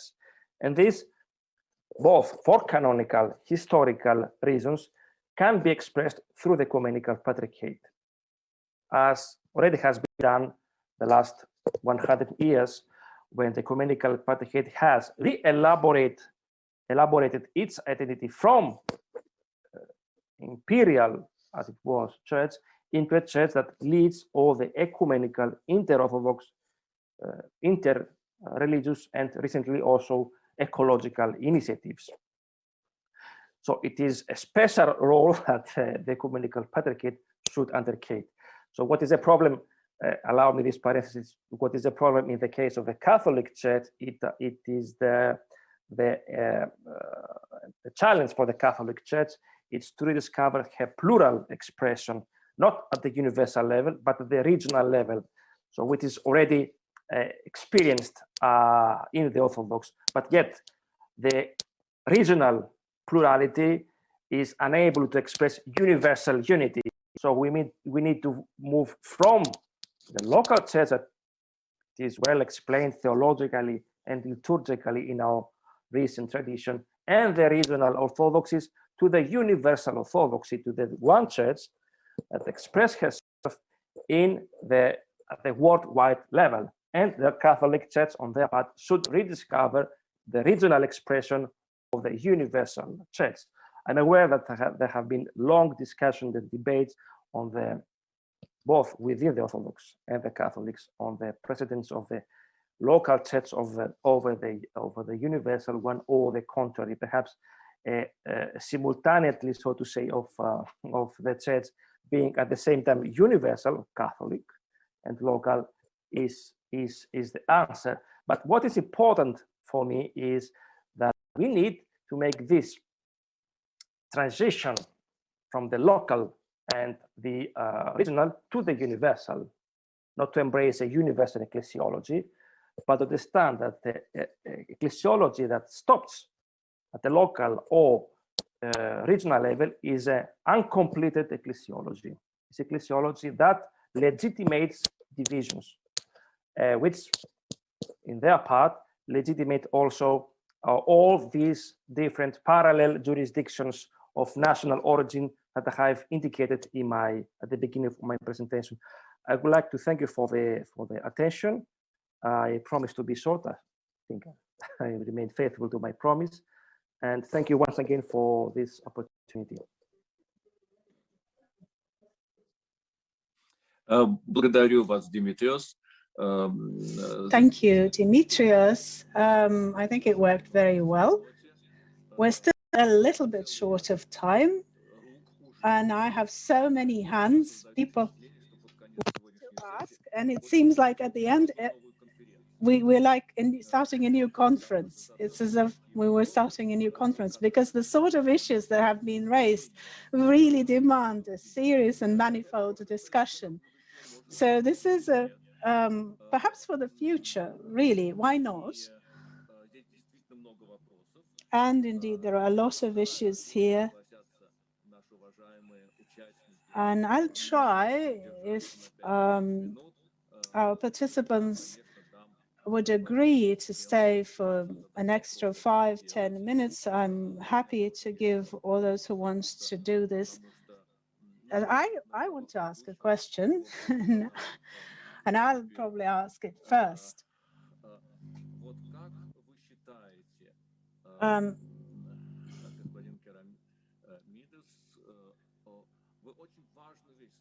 You said a very important thing,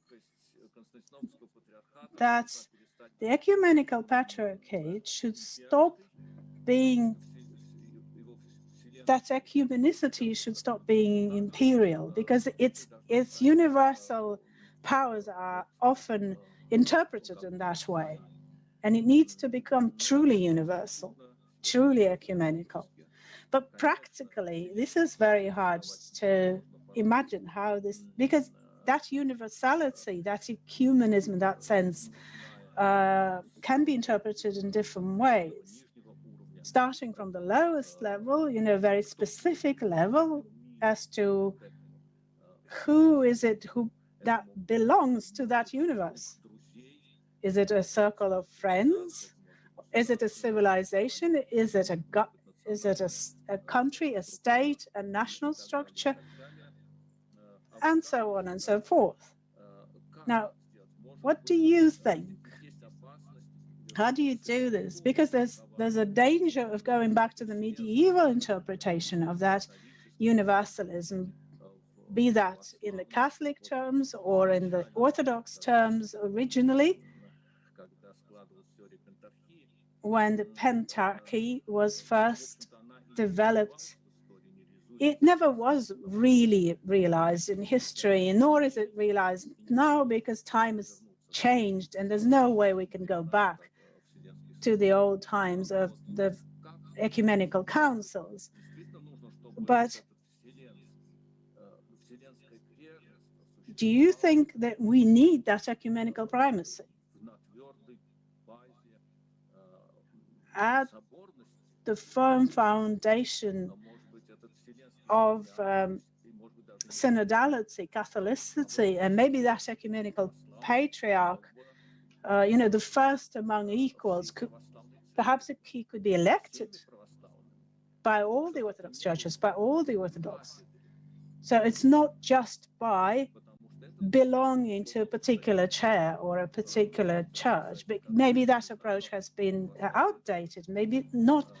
And I'm not judging the Catholic Church in that sense, but in the Orthodox Church, could that be the case? What would you say?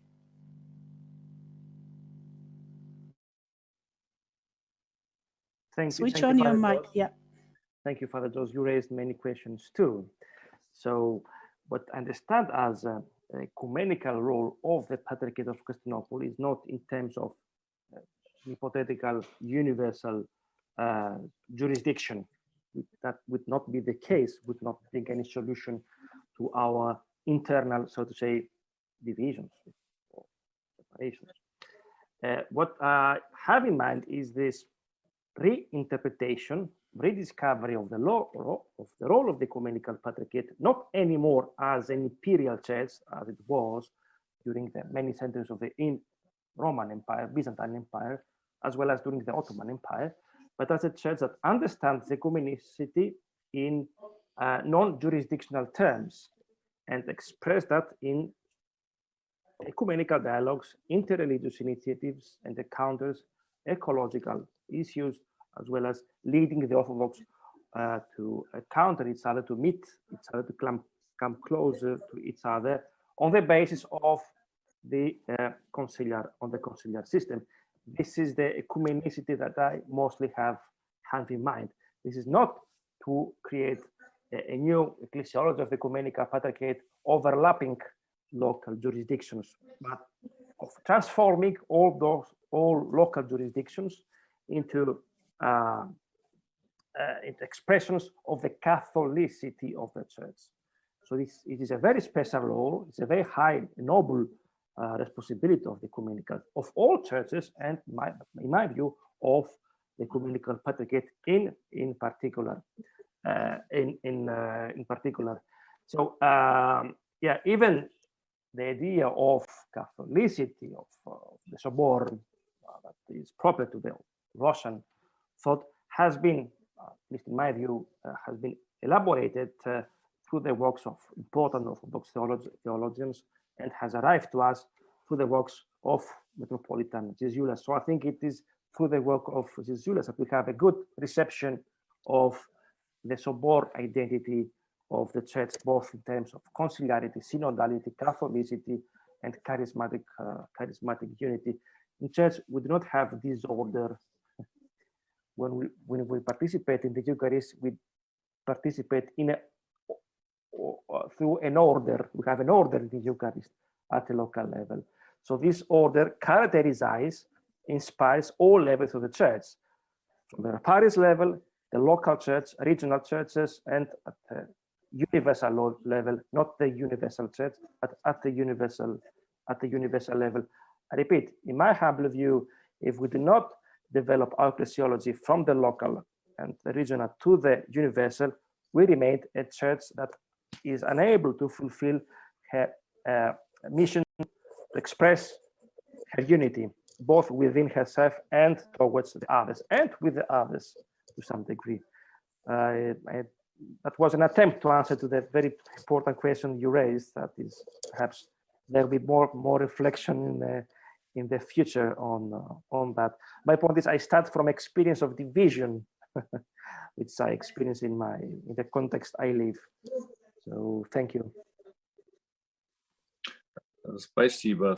Где бы еще найти такого вселенского патриарха, но это уже тоже отдельно. The other issue is finding a patriarch like that for the role of the Ecumenical Patriarch, but that's a different issue. Now I'll give a chance for Thomas Brenner to ask a question.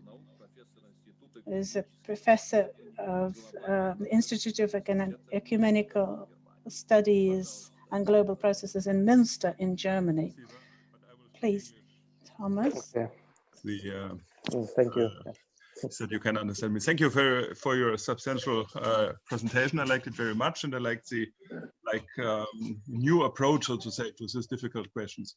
I have two short remarks, two questions. One is, when you speak about the church having different missions in different contexts, in an Orthodox country or in the diaspora, are you not afraid that the church is too much dependent from worldly processes?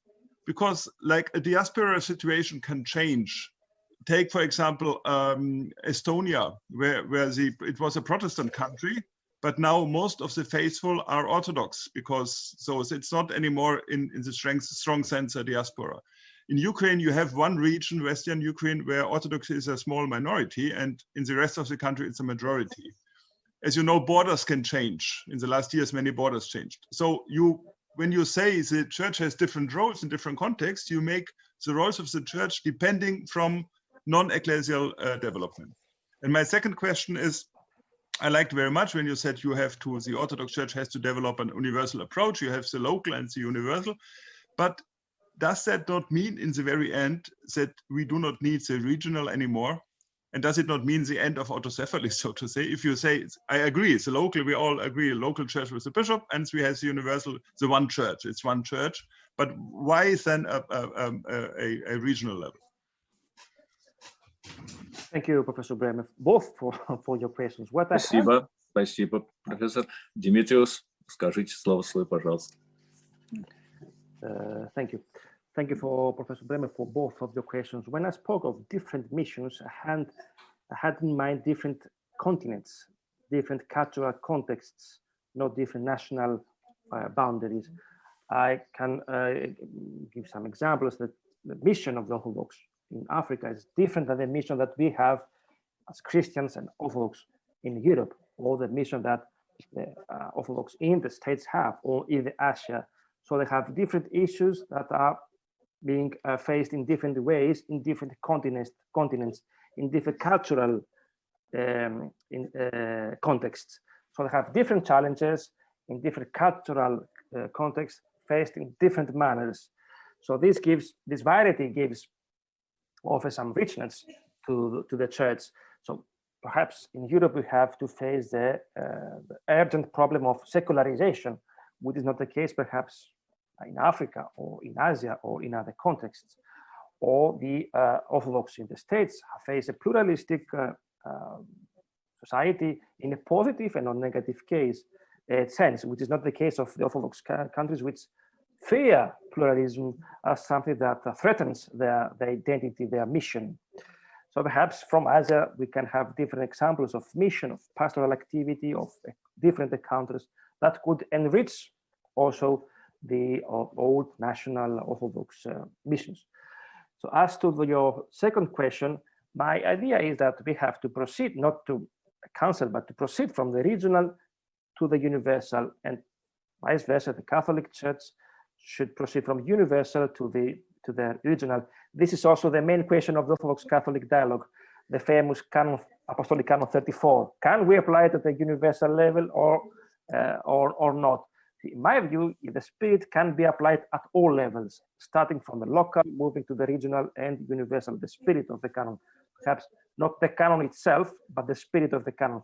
If it is applied at the local level, it can be also applied at the regional and universal level. So no monarchy at the universal level, but a synodical, to the extent that can be synodical, primordial role of a church, that could be Rome or Constantinople, at the universal level, that embraces all the regional orthodoxies and transform them in orthodoxy.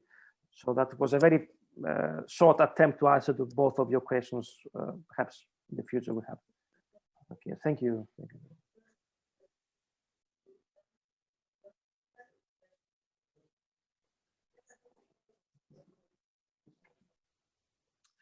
Спасибо, спасибо. У нас еще есть вопросы. Thank you very much indeed. I can see at least 3 hands who wants to say something important, but I'll ask them to be as brief as possible. And please also try to be short in answering. Professor Koperovsky from St. Philaret's Institute wanted to ask. Thank you. Now, you've painted a very beautiful picture of church unity, sobornost, and yet you said that in reality it does not yet exist. Do you think possibly that, do you never think that maybe we're not well enough organized, not because we haven't organized ourselves into a one ecumenical church, but that our leadership are not really giving us an example on a personal level of holiness, of humility, that really there's a gap between the church leadership and that the leadership live in their own world. And therefore, that wonderful model that you are painting is not really coming into fruition. Thank you. Yes, very briefly, that is an important question, but I cannot face it in the sense of spiritual terms, in the sense that we all Orthodox condemn ethnophilitism, philitism. We find no Orthodox who is not aware of the condemnation of the ethnophilitism. But the problem is not a problem of behavior. Changing our behaviors may resolve, but empirically we see happening the contrary. So for me, it is a structural problem rather than a problem of behaviors. So of course, a spiritual conversion is needed. It's an inner process that comes from within. I have to rediscover my Christian identity. I have to leave myself and see myself from outside, not from within, to rediscover my Christian identity. So it is, I agree with you, it is also a spiritual process, but hoping that people will succeed in this spiritual process, perhaps not sufficient. I think we have a structural problem, the national orthodoxies, but we have to face that in a radical way.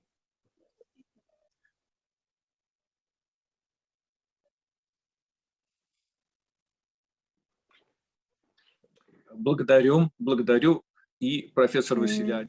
Thank you, Professor Vassiliadis.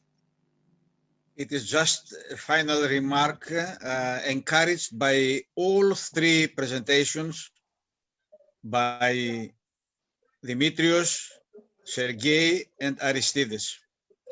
We have to realize that locality, the local church, which is the basic of our ecclesial life, is not equal to autocephaly.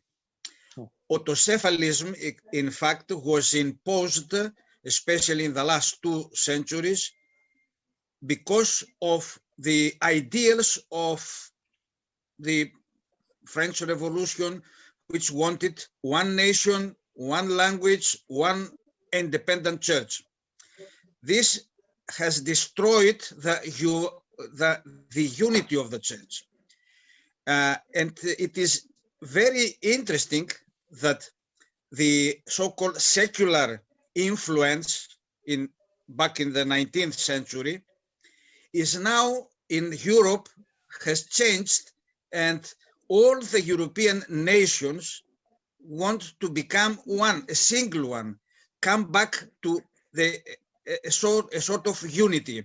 The European Union or the European project, we wish also Russia to become members so that the whole Europe becomes not a singular, retaining all the national and every cultural identities, but exercise their mission as one.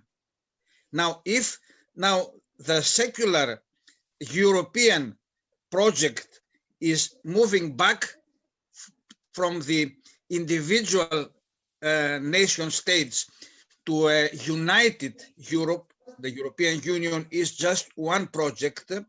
There is a general one, and the union of all, which we pray for.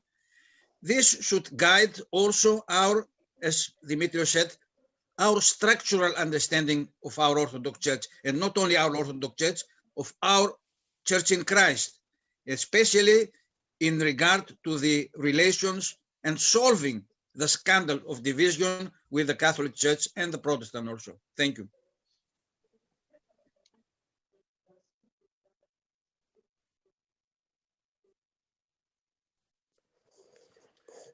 Спасибо большое. Thank you very much. Unfortunately, our time is up, very much up. I was taking a risk by running over time, but I think everybody was very interested in this discussion. I hope Dmitry can write his question and maybe there will be a chance to answer it, but we can't really go on anymore within this session. There are questions in the chats as well. Alas, we don't have the time. But the issues that are being raised, of course, today in particular, are very important, very hot, and they require work. They require a serious approach from different aspects, from different angles. So, well, let us complete our discussion today. Thank you. Many thanks to all the speakers.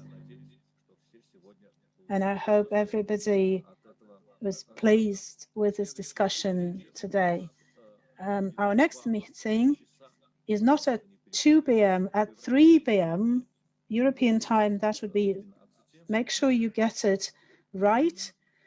That's, I think, GMT, I think it's 12 noon. So from 3 to 5 Moscow time, we will have a round table on church unity in the 21st century. And I'm saying goodbye for now for that break. Let's see you later.